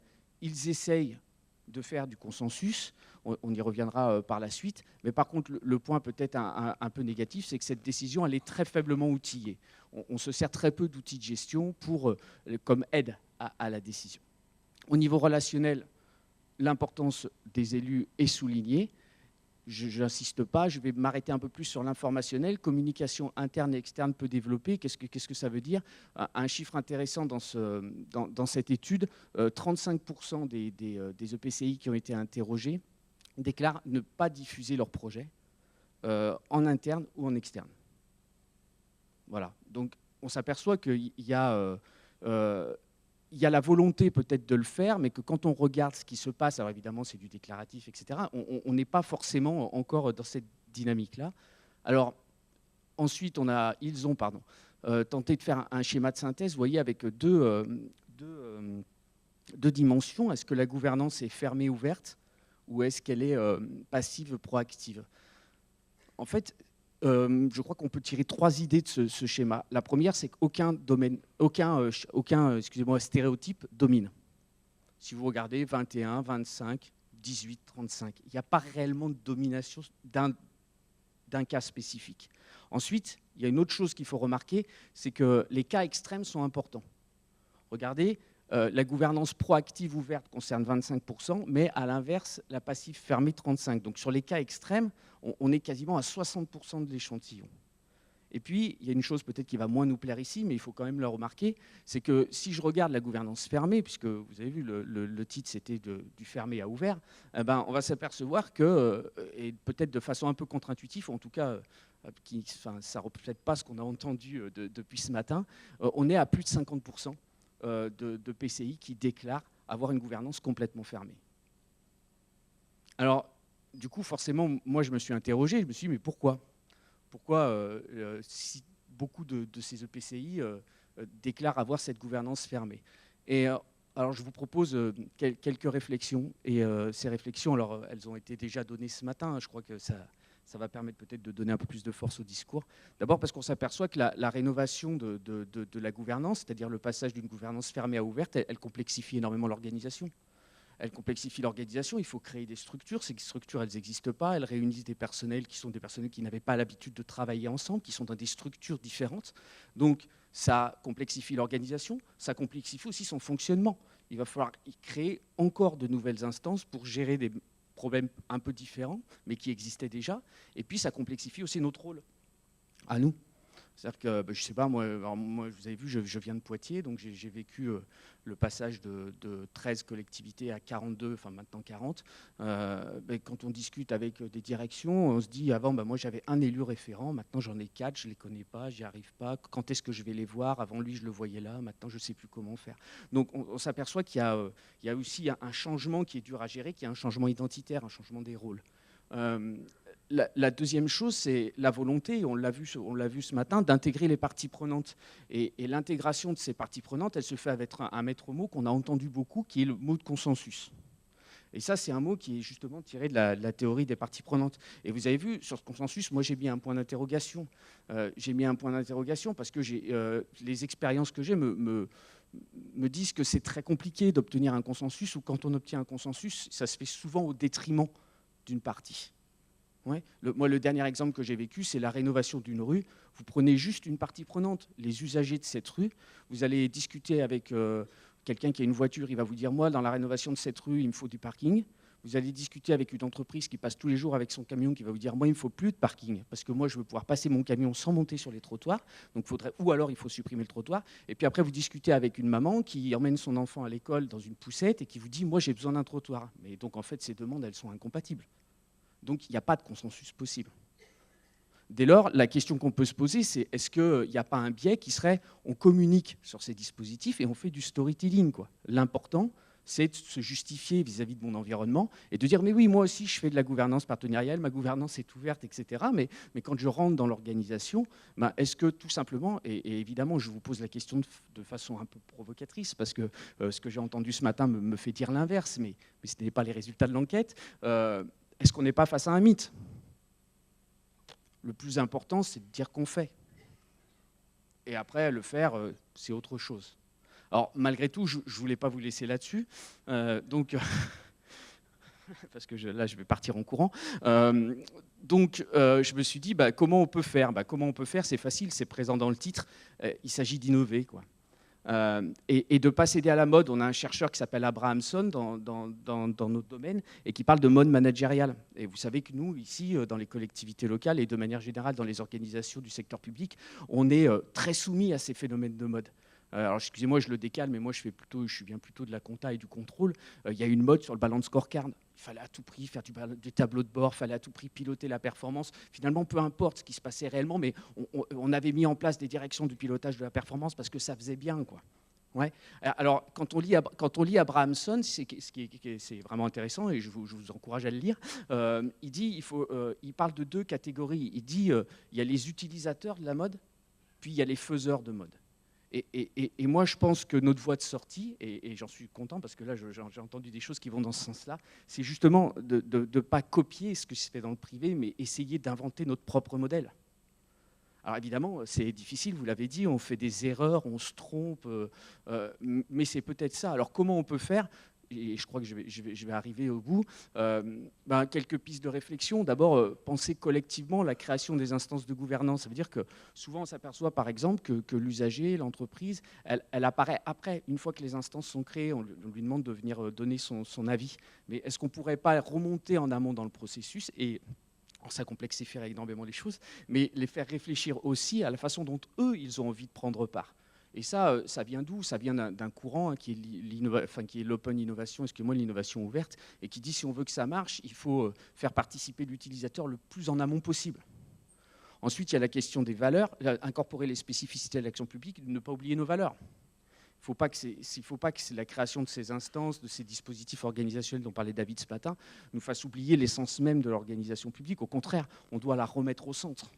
Et puis, je pense, mais là, je vais rien dire du tout parce qu'il y a un atelier juste après. Je pense qu'il faut aussi penser le lien gouvernance-performance. Excusez-moi, si on le fait, c'est pour rendre performant l'action publique, plus performante l'action publique.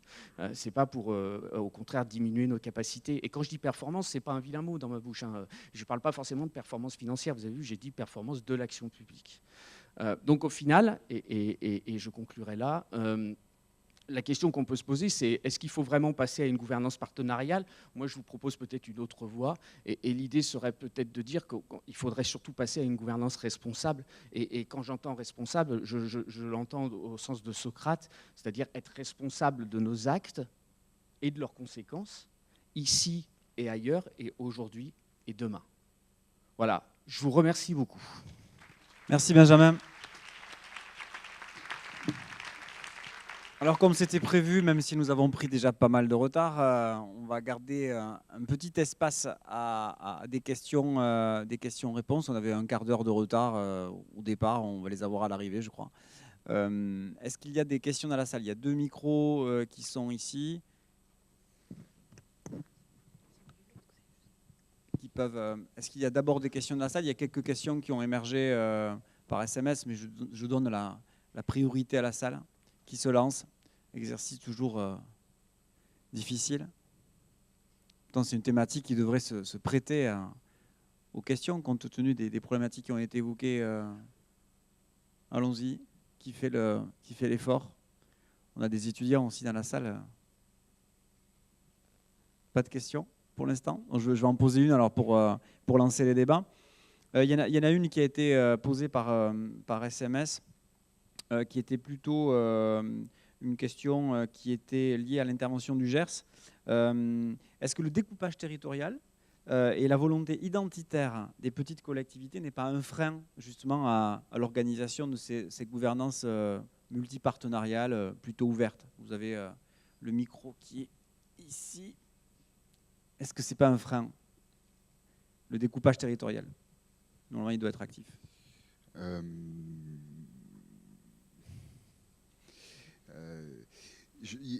C'est rigolo, ça fait un peu écho avec votre intervention.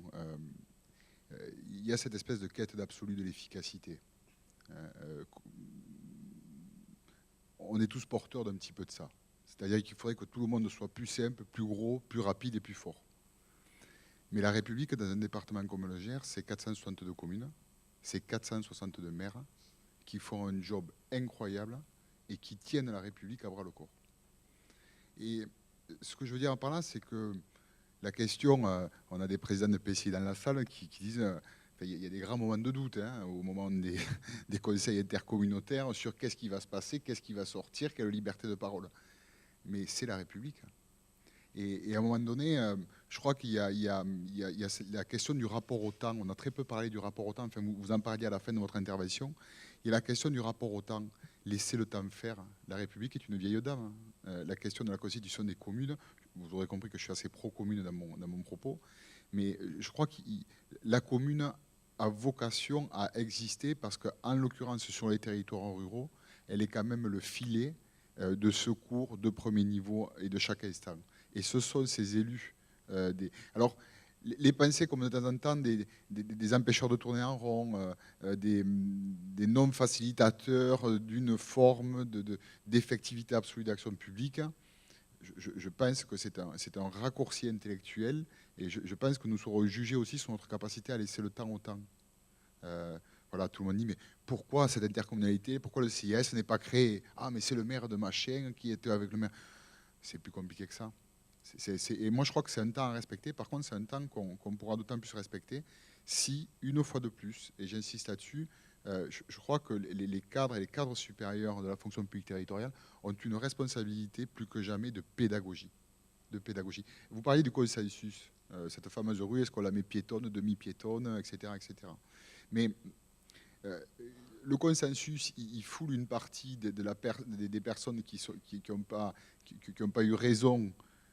Mais a-t-on fait l'effort pédagogique pour expliquer pourquoi à un moment donné, ce n'est pas une question de raison, c'est une question de majorité. C'est une question que la citoyenneté, il y a quand même notre bien le plus cher, c'est la citoyenneté. Et on oublie qu'être citoyen, c'est d'abord aliéner une partie de ses libertés individuelles au profit du destin collectif et de l'intérêt général. Mais quand vous commencez à rappeler ça aux gens petit à petit, est-ce qu'on fait cet effort ? Et voilà. Et je crois que la question des communes ou des petites communes ou de ce maillage territorial, c'est une question, mais il faut l'aborder avec humilité par rapport à tout ce temps de service public qui est donné par les élus locaux et que l'on ne voit pas et qui est au final très peu valorisé. Peut-être pour compléter, je pense que la question est intéressante par rapport à la thématique, notamment par rapport à l'idée du manager public. Et dans manager public, il y a deux mots qui sont importants pour moi. Il y a le public et par rapport aux valeurs collectives. Dans le public, justement, on essaie de dépasser des intérêts individuels, de petites chapelles et petits périmètres pour privilégier un intérêt collectif. Donc ce dépassement d'un découpage territorial qui serait petit doit être fait par l'essence publique et l'intérêt général, mais aussi par la fonction de manager. Si on regarde les définitions même à l'origine de la création du terme manager, le manager a vocation justement à défendre un fonctionnement collectif, alors qu'on a à la base de la structuration, qu'on soit d'ailleurs dans le public ou dans le privé, un fonctionnement individuel. Nous sommes tous des individus, nous faisons partie des structures publiques ou privées, peu importe. Nous avons des besoins, nous avons nos valeurs, nos identités propres, qu'on soit élu, agent, peu importe. Et l'idée, c'est de fonctionner dans un tout plus grand. Ça peut être une entreprise, une PME, une TPE, une association, une grande collectivité, une petite. On doit fonctionner dans ce cadre commun. Et dans ce cadre collectif, le manager ou le management de manière générale a vocation à faire vivre ensemble des acteurs qui ont des intérêts individuels qui peuvent être différents. Et l'intérêt collectif n'est pas la somme des intérêts individuels. Donc le manager doit travailler sur ces dispositifs d'alignement stratégique. Moi, quand je vais le matin au travail, je n'ai peut-être pas l'intérêt de privilégier le plan de mandat de mon élu. J'ai mon intérêt individuel qui peut être de travailler le moins possible dans la journée et de gagner l'argent que je gagne. Pourquoi pas? J'ai mon intérêt individuel. Donc il faut qu'on travaille, le manager doit travailler sur l'alignement, même stratégique, entre des intérêts individuels et des intérêts collectifs. Et donc c'est pour ça que le découpage territorial, pour faire le lien à la question, ne peut pas résoudre finalement tout. La gouvernance est essentielle, elle est structurelle. Quelles que soient les politiques publiques, et la politique sociale, me semble-t-il, est assez caricaturale, on vivra avec des structures qui ont des identités, des valeurs, des fonctionnements qui sont différents. On ne peut pas imaginer un fonctionnement avec une structure unique. Demain, imaginer une structure unique au niveau de la République qui agisse en matière sociale, c'est impossible. Donc, parce qu'on est multiple, individuel mais aussi structurel, on doit fonctionner ensemble et les mécaniques de gouvernance dont certaines ont été évoquées ici vont permettre justement de dépasser ses intérêts individuels pour arriver à créer du collectif. Mais il faut le faire de manière un peu outillée, pensée. Ça ne s'invente pas. Le chef de fila, il ne s'invente pas. Il faut travailler ensemble, penser ensemble, se connaître. Et voilà. Et tout ça demande aussi du temps. C'est pour ça que, pour faire le lien à Benjamin, je voulais lui poser la question. La gouvernance responsable, alors je crois que tu as piqué l'idée à Bachir, me semble-t-il, qui va venir tout à l'heure et faire la clôture. On peut aussi imaginer une gouvernance durable. Donc elle est aussi dans ce temps-là. Peut-être tu peux dire 2 mots de plus sur l'idée de gouvernance responsable. Qu'est-ce qu'il y a derrière, en fait? L'idée, c'est justement, oui, ça marche, d'essayer de contrer un peu les difficultés de la gouvernance partenariale et de mettre ce terme de responsabilité qui est quand même au centre, qui fait partie des gènes des organisations publiques, de le placer au centre de nos réflexions, tout simplement. Alors c'est vrai qu'il a raison, hein, je l'emprunte à Bachir. Moi, il y a un autre mot que j'aime bien. Alors, tu as dit durable, je vais en prendre un autre. Moi, j'aime bien apaiser aussi. Je trouve qu'on est... enfin, moi, je le vis dans une structure qui est mon laboratoire de recherche, alors qui est un laboratoire où il y a 150 personnes, donc ça commence à être un peu d'envergure.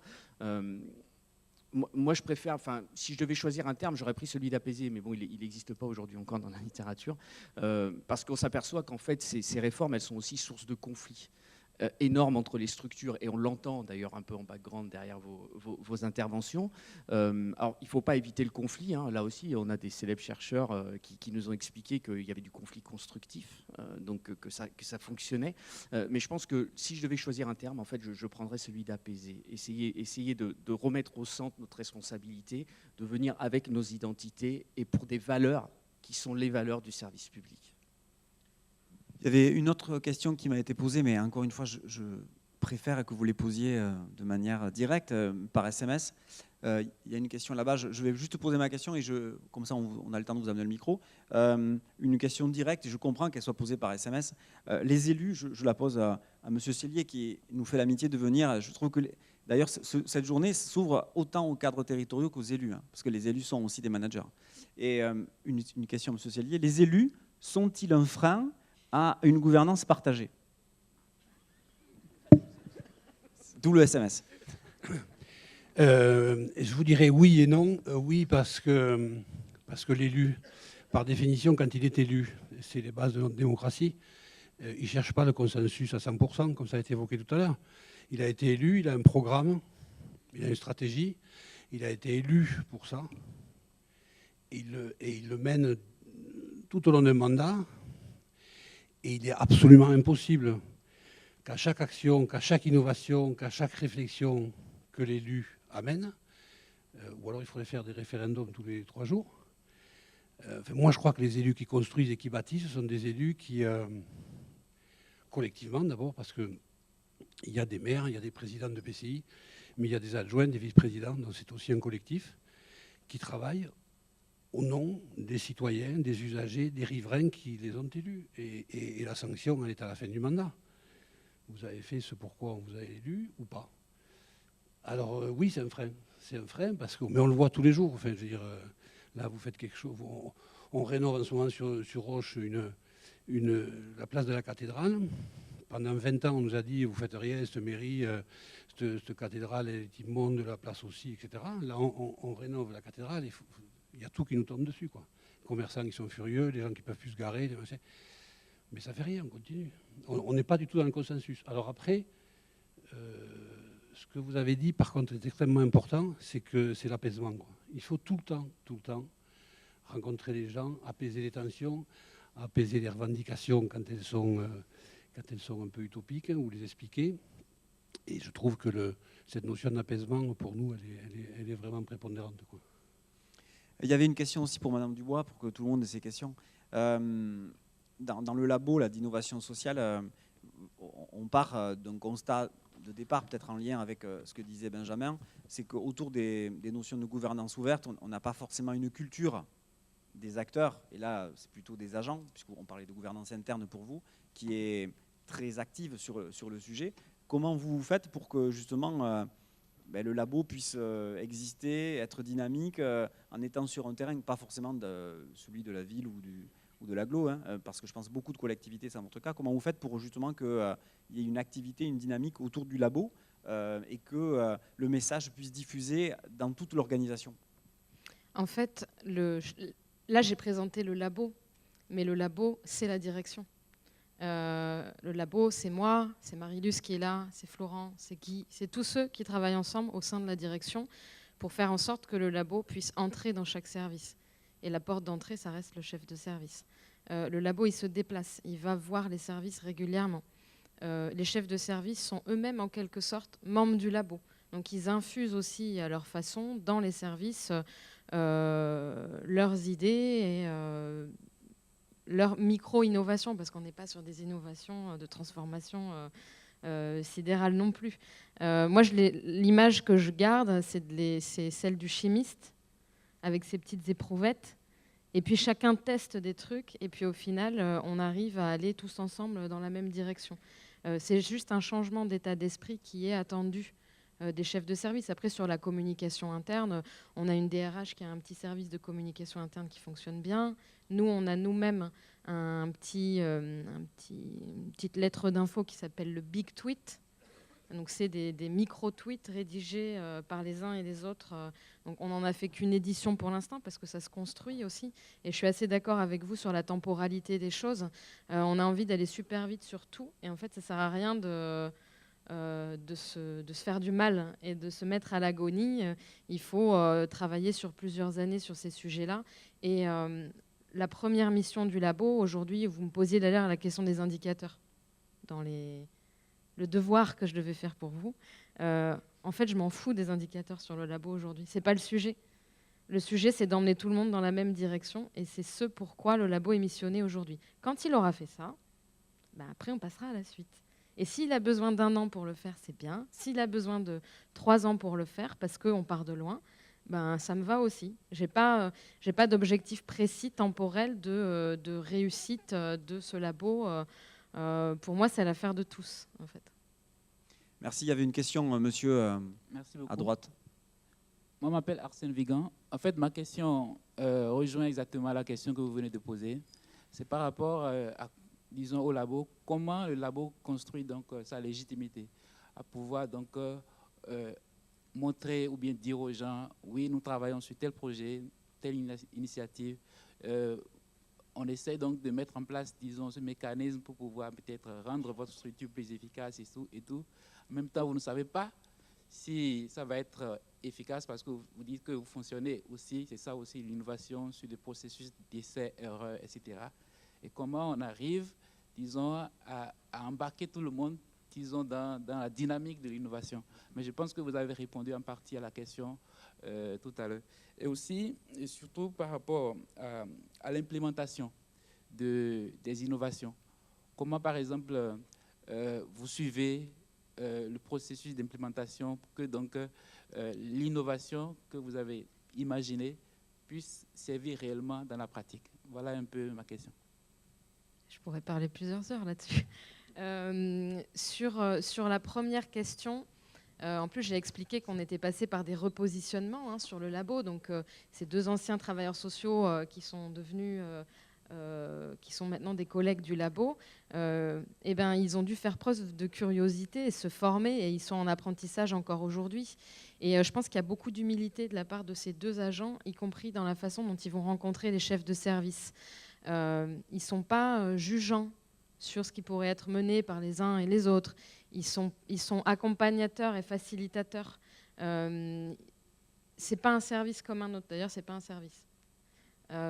Donc, je pense que c'est parce qu'on a recruté les bonnes personnes aussi, et parce que ces personnes, elles sont des anciens collègues que les uns et les autres avaient toujours côtoyés dans d'autres conditions de travail, qu'aujourd'hui, ça peut marcher, parce que finalement, c'est la même famille. Après, je suis d'accord avec vous, c'est pas simple d'emmener tout le monde. Il y a des gens qui sont plus friands de ce genre de choses et qui réagissent très très vite. Et puis il y a des gens pour qui on met énormément de temps, y compris sur les outils informatiques qu'on utilise au sein du labo pour aller des outils collaboratifs qu'on peut utiliser. Mais ça, c'est pas très grave. Vous me posez la question un peu, est-ce que si j'ai pas d'indicateur, c'est grave? Franchement, les indicateurs sur ce type de structure, ils n'ont pas vraiment d'importance. Autant sur un service d'aide à domicile où on a des comptes à rendre, des choses comme ça, il faut qu'on ait des indicateurs précis et c'est un vrai boulot. Autant sur le labo, vraiment l'objectif il est complètement ailleurs. Après, je ne me souviens plus la deuxième question. C'était sur l'implémentation. Sur l'implémentation, moi je suis hyper présente. Tout à l'heure je disais, je considérais presque quand j'en faisais partie du labo. Ce qui compte, c'est les instances qu'on a entre nous, les instances de gouvernance, la façon dont on fait vivre la direction, des réunions de qualité. On avait un peu la réunionnite il y a quelques années sur cette direction. On adorait le tour de table. Alors on était tous autour de la table et on ramenait ces petits points à l'ordre du jour. Et puis chacun passait à tour de rôle pour dire moi j'ai fait ci, moi j'ai fait ça. En fait, tout le monde s'en fout, personne ne s'écoute. Et on essaye de changer ça. Et en fait, on est aidé pour changer ça parce que la direction des ressources humaines, j'en viens toujours au partenariat qu'on a avec cette direction-là, elle nous a proposé des formations qui allaient dans le sens de tout ce qui était Open Innovation. Donc on a eu un premier module de formation pour tout le monde. Et là, tout le monde a commencé un peu à cogiter parce qu'on a expérimenté des choses, on a testé des méthodes d'animation différentes et ça a permis aux uns et aux autres, ceux peut-être qui étaient un petit peu en mode bon, je regarde un peu, c'est qui celle-là qui arrive et qui veut bousculer ma façon de fonctionner et mes réunions. Et en fait, grâce à ça, il y a eu une première étape qui a été franchie et le labo a enchaîné tout de suite derrière ces formations qui étaient proposées par la DRH pour emmener tout le monde sur des ateliers pratiques. Et aujourd'hui, vous pourrez discuter avec Marie-Luce qui est dans la salle. Marie-Luce, sur ses services, elle n'utilise que elle a changé complètement ses instances et sa façon de fonctionner. Et c'est ça qui fonctionne aussi. Et c'est ça qui fait que quand le labo vient, les gens savent de quoi on va parler, vers quoi on va tendre. Et cet accompagnement des innovations, il se fait parce que tout le monde est acteur de l'innovation. Que ce soit moi qui aille vérifier si on fait l'implémentation correctement ou pas, c'est pas très important. Une dernière question dans la salle avant de faire la pause? Non, juste. Alors pour illustrer, peut-être pour terminer, un dernier mot pour Mathilde, qui est la vedette de la première table ronde. Une des techniques innovantes que je ne connaissais pas du tout, qui a été utilisée notamment pour présenter un ABS, je crois que c'était un Pecha-Kucha. Tu nous dis ce que c'est en 2 mots? Alors ça, c'était également une bonne idée de Pauline Dubois sur cette partie d'analyse des besoins sociaux. L'idée, c'était avant d'amorcer l'ensemble des groupes de travail qu'on a menés justement pour présenter les résultats et faire participer essentiellement des agents, des directions, mais également des partenaires externes. Au lieu de faire une présentation en mode grande messe des résultats d'un diagnostic qui aurait duré 3 heures, elle m'a demandé d'expérimenter une méthode de présentation à la japonaise, donc qui s'appelle le Pecha-Kucha, et qui propose de synthétiser en 6 minutes 40 les résultats d'un diagnostic ou la présentation d'un projet. Donc l'idée, c'est qu'on a 20 diapos qui restent 20 secondes à l'écran et il faut absolument raconter une histoire. Donc je suis partie des résultats les plus marquants du diagnostic de territoire pour créer une histoire sur les publics de l'action sociale dans la ville de Pau. Et voilà, donc on a pu amorcer l'ensemble des groupes de travail avant de présenter des données bien sûr spécifiques à l'ensemble des publics. On a commencé par ce petit temps d'échange qui a beaucoup plu aux participants et qui a permis de susciter un petit peu l'intérêt sur ce type de groupe de travail. Voilà. Merci Mathilde, merci à tous. Je vous propose qu'on clôture la première table ronde. Merci à tous les intervenants.